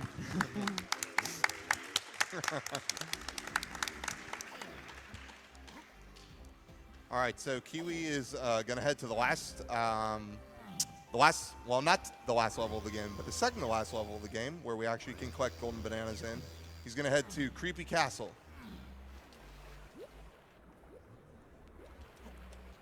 Hopefully it's not too spooky for anyone. Too spooky for me.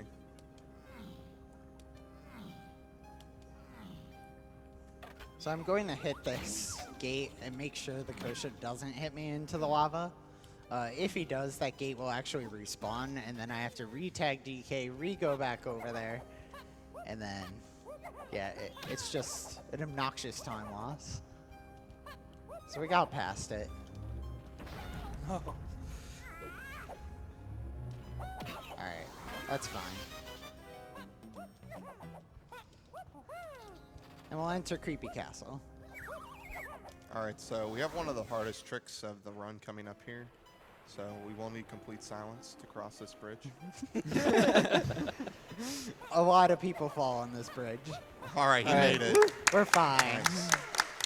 It's especially hard if you try to play with your feet.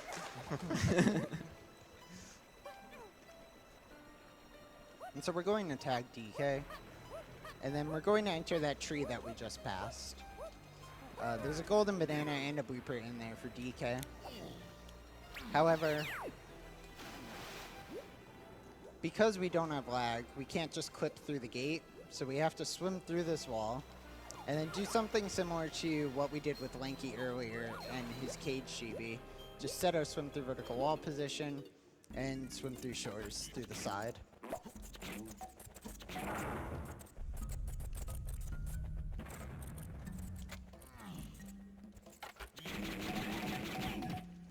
So Kiwi's going to grab the blueprint, and he's going to do another really fun clip here. This is just kind of like a weak scene. You can try this at home. Just roll through the wall here. It can be a little finicky sometimes. Come on. I cursed you. I'm sorry. That's fine. There we go. There we go. Nice. And grab the golden banana. And luckily the fairy didn't get in the way right there. And so we're going to do another cool trick called Crypt Swim. So we can swim through vertical walls right through here, and then just go right in between that gap and swim underneath the entirety of the level, all the way to the crypt area. And so the door loads, and that's the crypt.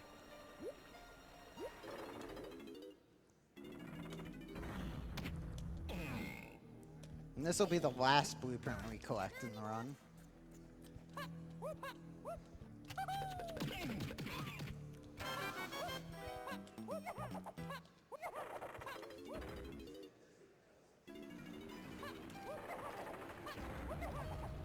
And so you may be wondering, why didn't we take Tiny here? Her blueprint we're going right past. It's actually faster just to take Diddy all the way up to Snides instead of getting Tiny's blueprint. So there's a rocket barrel right up here on a ledge.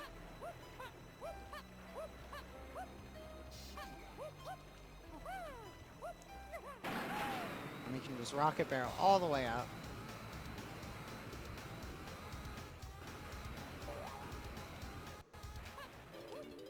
And enter Snides.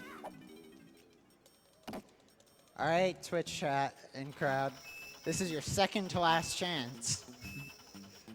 There's only one more turn in after this. Make us proud.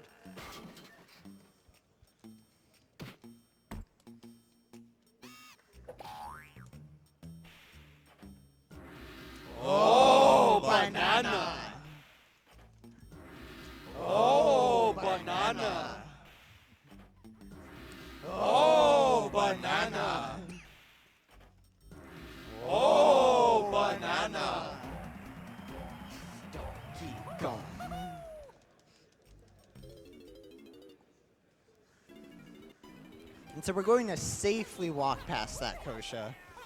That Kosha is the least friendly enemy in the entire run, because if he hits you while you're in the air, you'll fly over the fence and fall all the way down to the bottom and have almost no way of getting back up. Oh. Almost like that. God. Thank you for having mercy, Kosha. Thank you for having mercy, fence.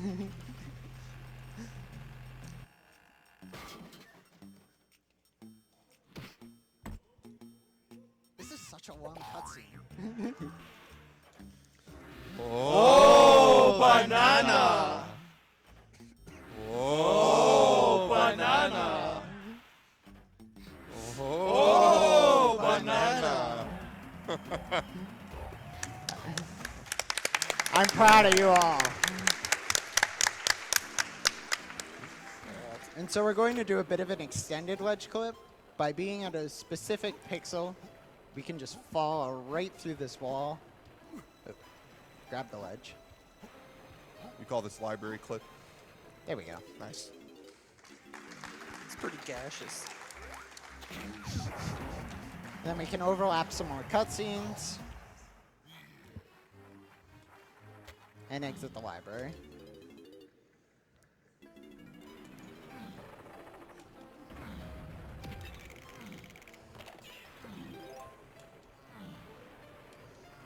All right, so again, even though there are 201 total golden bananas in the game, we only have to collect 100 golden bananas to enter the final level, Hideout Helm. So Kiwi's at 98, he's about to get 99 and 100, and then we'll be on our way to collect the last key of the game. So this is why we got Chunky's instrument ammo. If we just play our instrument immediately upon entering, we don't need to hit any of the bats, they just die. And then we can look at the wall and we can throw an orange once the golden banana spawns to skip the dance. Nice. By the way, we just got an anonymous $1,000 donation. Wow, nice. Wow.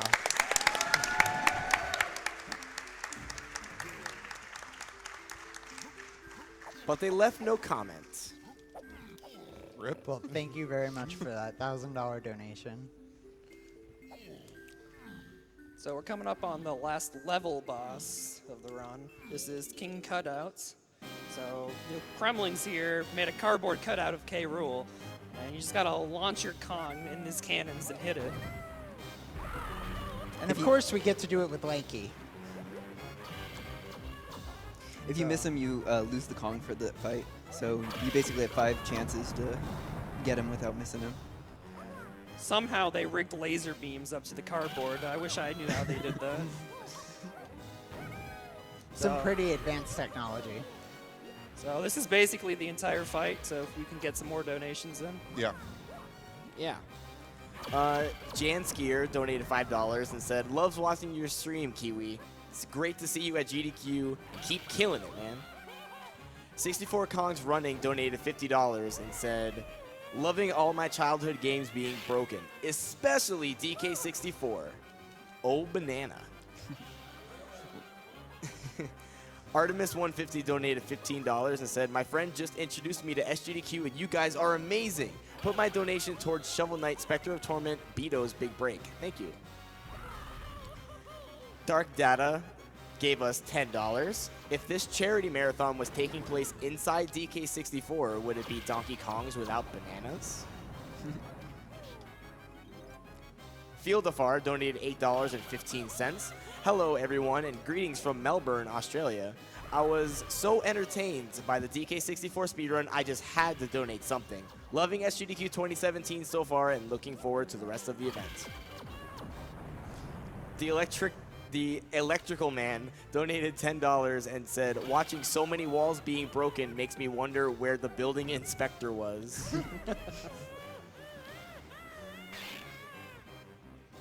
$50 no comment donation from Euler RM. Anonymous donated $50 and said, "The time that everyone involved is putting into creating this event and promoting this cause is amazing and inspiring. To all the seen and unseen heroes of GDQ, thank you." $150 from Comrade Question. Avoid paradoxes and save the animals. DC Al donated $50. Says LTWFTD, thank you everyone for your hard work for a great cause. Ratchet & Clank was one of the series that got me into gaming, and I just have to see Zem sing again. So we actually want Tiny at the end of this fight, so that's why I got rid of Lanky. But I do it at the end of the fight just because it saves a little bit of time due to swimming being faster with Lanky. SwaggyZ11 gave us $10 and said, you guys give the gaming community a great name. Keep it up.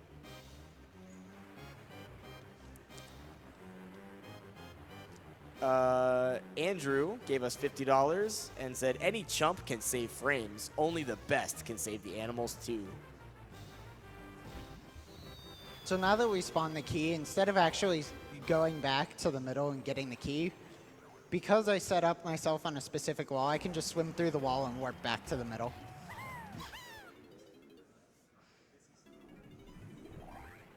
And so we're going to get our final golden banana. We're finally going to use Mini Monkey, the move we would have learned in Angry Aztec with Tiny. And we're just going to use that to enter this trash can here. Wait, you're pulling the final banana out of a trash can? That's kind of gross, Kiwi. Nah. It's fast. We need to go fast. Recycled bananas are still bananas.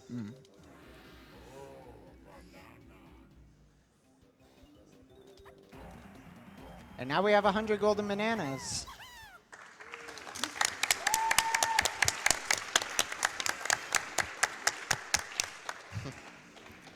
And so we're just going to head as far out as possible to void out to get back to the main starting point of the level. And that's Creepy Castle. So we have all the keys, all the bananas. So now we just have to go to the final area, Helm, to get the last key. Now, some of you might know Hideout Helm is kind of the final level full of a bunch of mini games, having to turn off the Blast-O-Matic. Yeah, we're not interested in any of that, so we're going to be kind of just basically going through Helm completely out of bounds, and we're just going to go straight for the key. That's all we really need is the key. We don't need to shut down the Blast-O-Matic in order to beat the game. So Kiwi will turn in to the last keys here and head on up to Hideout Helm. We'll probably get some more donations here.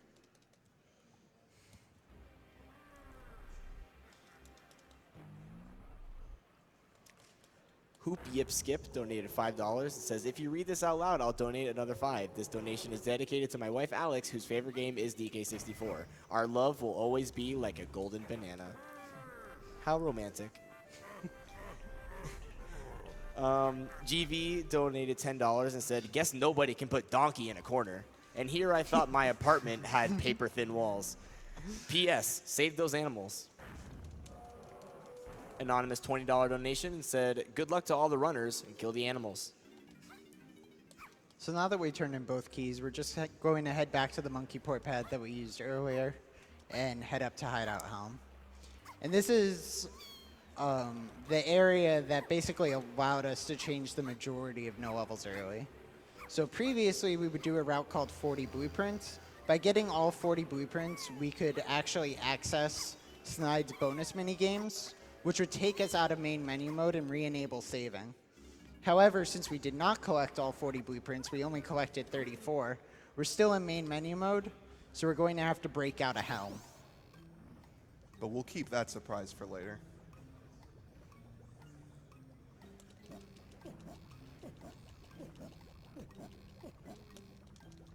And so all you really need to know at this point is I'm going to need to do what we refer to as classic chunky Helm.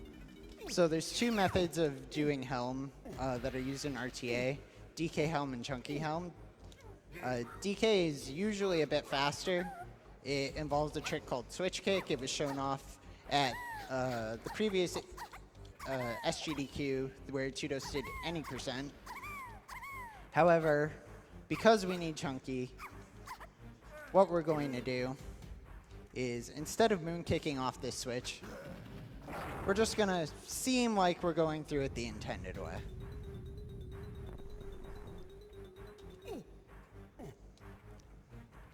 across these vines.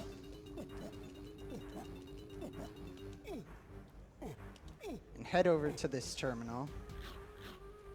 So Kiwi's going to use the terminal here, the corner of it, to pull himself up out of bounds. And normally we have the timer on screen to kind of help us line this up, so. Nice. Yeah, a little bit tougher to do T1 clip there without the timer, but Kiwi's very well practiced.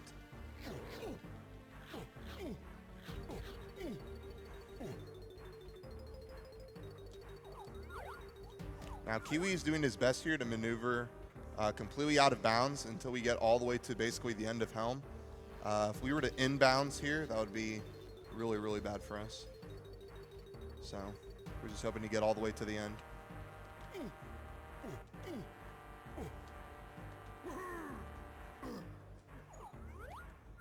we go. Sometimes when you enter an area, the area like won't load, so we have to zoom the camera in to load it. So that's why you see him zooming the camera in and out. So we can come up to the second terminal, kind of turn ourselves slightly to the right, jump at a specific spot, and just walk through the wall. We call that T2 clip. And just long jumping under this hallway is a bit faster. All right, so we're coming up to the room with key 8 in it, and we're going to jump up into it and grab the key. And I'm sure you guys are all wondering, well, we jumped up into the room, how the heck are we getting out? So Kiwi's going to swap over to his Wii U gamepad here, and he's going to do a really newfound trick called falling through vertical walls. We've seen swimming through vertical walls, and there we go. First try. But wait, there's more. He has to do it a second time to actually get out of Helm. That's right. Oh, that was close. Nice. Oh my god. Beautiful. And so that's the hardest trick of the ride. It's a really difficult trick. So he's got a skid jump in order to get enough height so he can fall from a distance. And then at the top of his skid jump, he's got to pull out his camera, put him in C up. And after you C up, if you're in the falling animation, you can just fall through a wall if you're facing the same way you are, like in swimming through vertical walls. And it can only be done with Chunky, so that's why we did Chunky Helm. Yeah. And so while we're turning in keys to watch everyone's favorite cutscene, I just kind of want to explain how difficult that trick is. So the skid jump is a frame perfect trick. I then have 2 to 3 frames to pull out my camera, and then depending on where I pull out my camera, I have 1 to 3 frames to exit back into out of first person to third person. So it's a very, very tight window. And he got it first try and second try, so let's get another round of applause, Yeah. I think.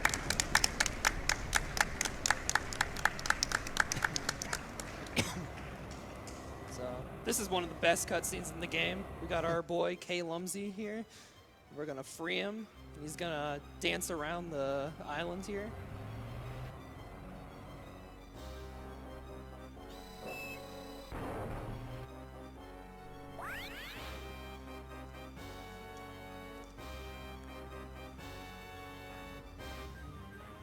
So for those of you guys who watched the pre-game interview with Spike and Kiwi, this is the exact cutscene that Kiwi was talking about, wishing we could skip in NLE. We currently have kind of a option, but it's still not RTA viable yet. So We can on N64 do this though. So on N64 the cutscene is a bit laggier in terms of its loading, so you get a bit more time. Plus you have DK that actually moves quicker. So Oh, no. with Watch out. DK we can actually O-clip There's a through the random wall. boulder. Oh no! But oh no.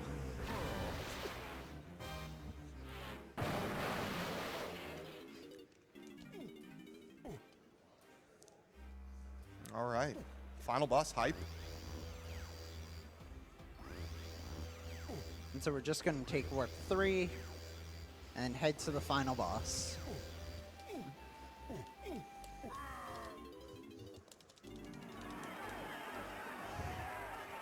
So this is King K rule. So we're going to have a 5-round boxing match. 1 round for each Kong. And so the first Kong being DK, we're going to climb up poles climb into barrels, and shoot ourselves at them from the barrel like a cannon. It makes so much sense to launch monkeys out of barrels like cannonballs. Totally. I don't know how else you'd plan on stopping Giant Crocodile. All right, well, it's Kiwi versus K. Rool here for the final boss fight. So, gonna get up our nice signs and cheer our boy. Who's Kiwi? Who's Kiwi? Who's Kiwi?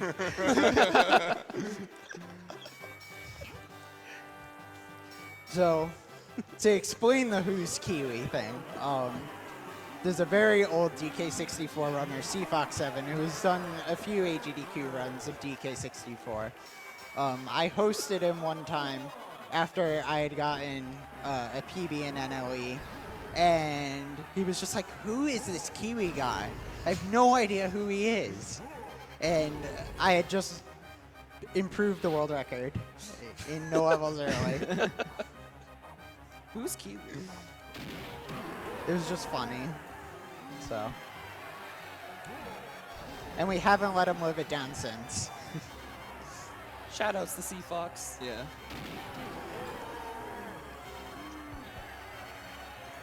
All right, so the DK phase is one of the easier phases of K. Rool.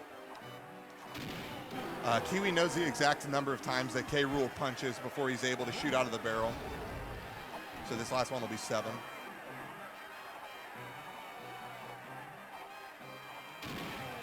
And just like that, we're done with round 1. 2, 4, 5, 6, 7, 8. Saved by the bell.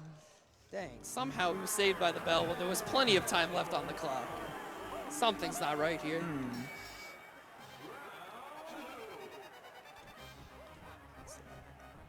And so this is Diddy phase. This is the hardest phase of the entire round. So we're going to take damage and make sure we land in the rocket barrel and then shoot these targets and cause lights to fall on his head.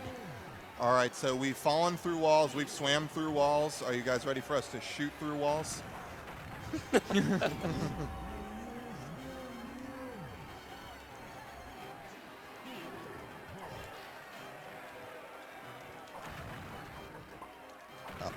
That's fine.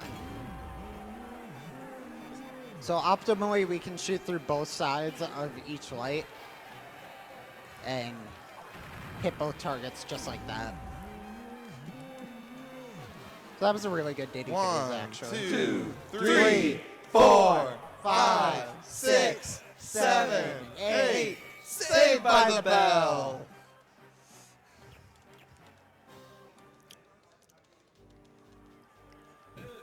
So this is the second most difficult phase in K. Rool. This is lanky phase. So what we have to do is hit these posts that spawn. That's going to put barrels that contain bananas, and we're going to throw those into the arena and make K. Rool slip on them.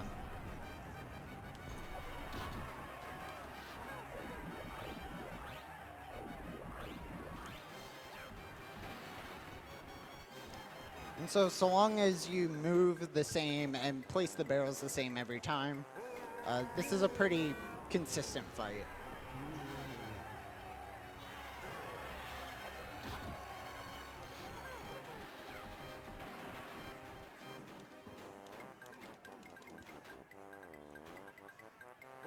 Yeah, so even though Kiwi isn't looking at K. Rool, he knows where to throw the barrels so that K. Rool is in between the pad and the banana.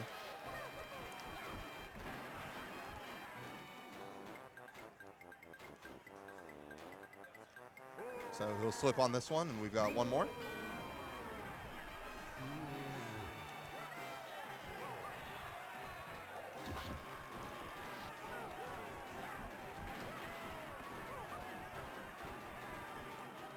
Very nice lanky face. Nice.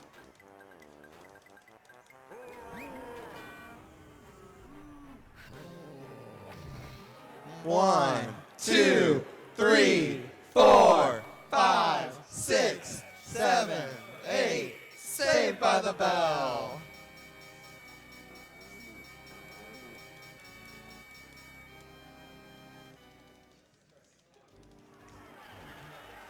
And so this is Tiny Phase. It's a bit of an auto-scroller, to say the least. All we're going to do is just wait through the toe patterns after entering the toe. And 1 hit for the first toe, 2 hits for the second, 3 for the third, 4 for the fourth. So you can read a couple donations during this. It's a fairly long fight. Oh, I'm well aware of the length of this fight. $250 from Mitchell Smith, I guess. Always love SGDQ giving me a nerdy reason to donate to charity. Here's hoping we break some records this year. I'll continue to donate throughout the weekend, hoping to break my donation record. Larry Kong donated $50. Thank you for demolishing one of my childhood games. Kill those animals like Kiwi kills these walls. What walls? Beatkeeper donated $150. Watching the DK run and loving it. Doctors Without Borders is only appropriate for such an event. Keep it up, Kiwi. Oodless donated $10. First time donating, thanks to all the runners and staff for organizing such a great event. I am from Australia and mostly watching in our evenings, so all the 3 a.m. to 4 a.m. U.S. time runners, don't worry, you'll have a big audience down there watching. An anonymous $5. Hello from Detroit. I knew speedruns were a thing, but I never realized how large the communities and their reach were. I love to see video games being used for a good cause. Never been more proud to call myself a gamer. Good luck, Kiwi. $15 from Ellen Deso. Glitches, lightning fast speed, and awesome players to watch. Top that up with friends to watch with, some good food and stupid bets. Yep, it's SGDQ again. Good luck to all the runners.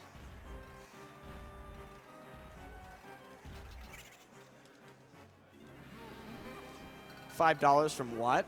Hello to everyone at GDQ. This is my second GDQ I've been able to watch, and I had to stay up to watch DK64 get run. I got some side amusement listening to my little brother get annoyed every time "Oh, banana" rang through my speakers. How about it, Couch? Can I get a loud and proud "Oh, banana"? Oh, banana! CL Reagan with $20. I wasn't able to make it this year because work doesn't want me to have fun, but I'm more than happy to donate to such a wonderful cause. Keep up the great work and kill those animals. Anonymous $5. First time watching live and first time donating. Just got a job but haven't gotten paid yet, so I can't give much just yet. I hope that this can be of help.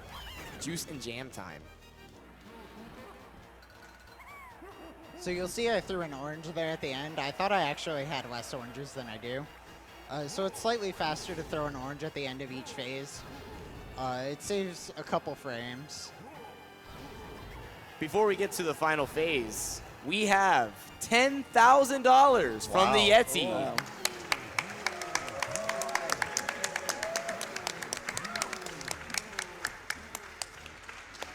And they say, "Oh, banana." Hey. Hey all, Yeti here. What a great day for watching an amazing speedruns. There have been so many clutch moments. We're really looking forward to I Am Bread tomorrow. Bread hype.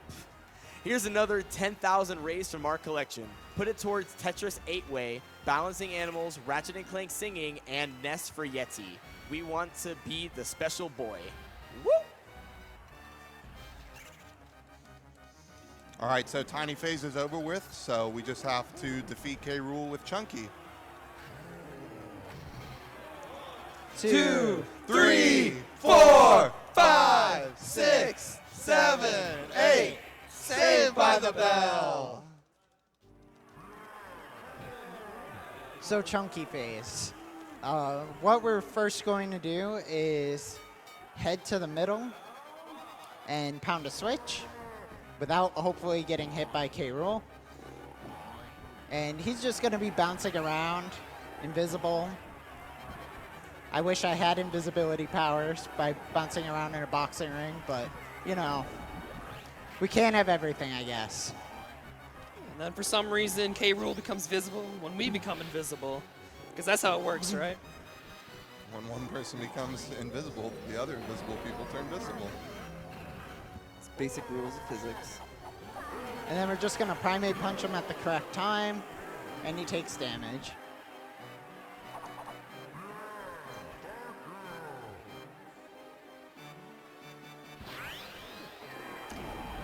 So one of the greatest DK64 memes actually happened during the K. Rool phase once before.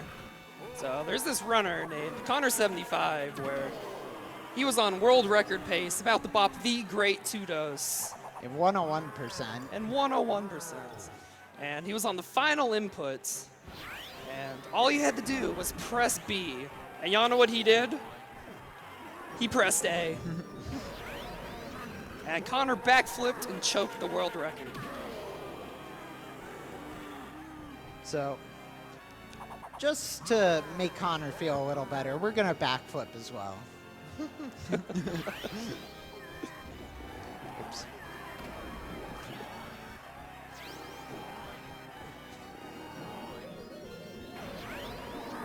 Oh, no. Time's coming up. So time is on the start of this cutscene and time.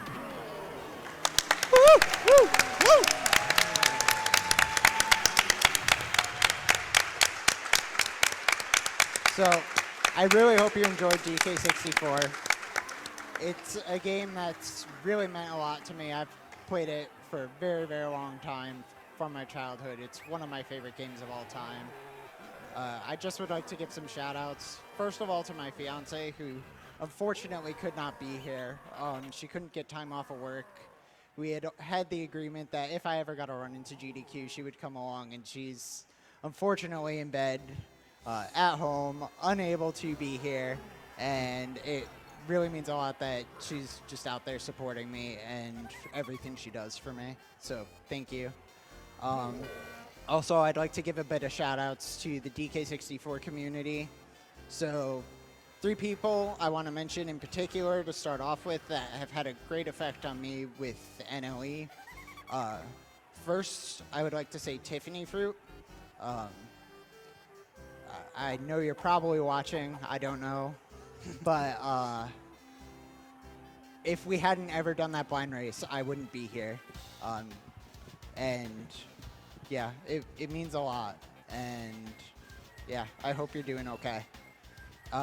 Second would be Emo Arbiter. He really kind of took me under his wing along with third 2-dose and really helped me improve my game. So back in 2015, there was the 3 of us all within about 1.5 minutes to 2 minutes.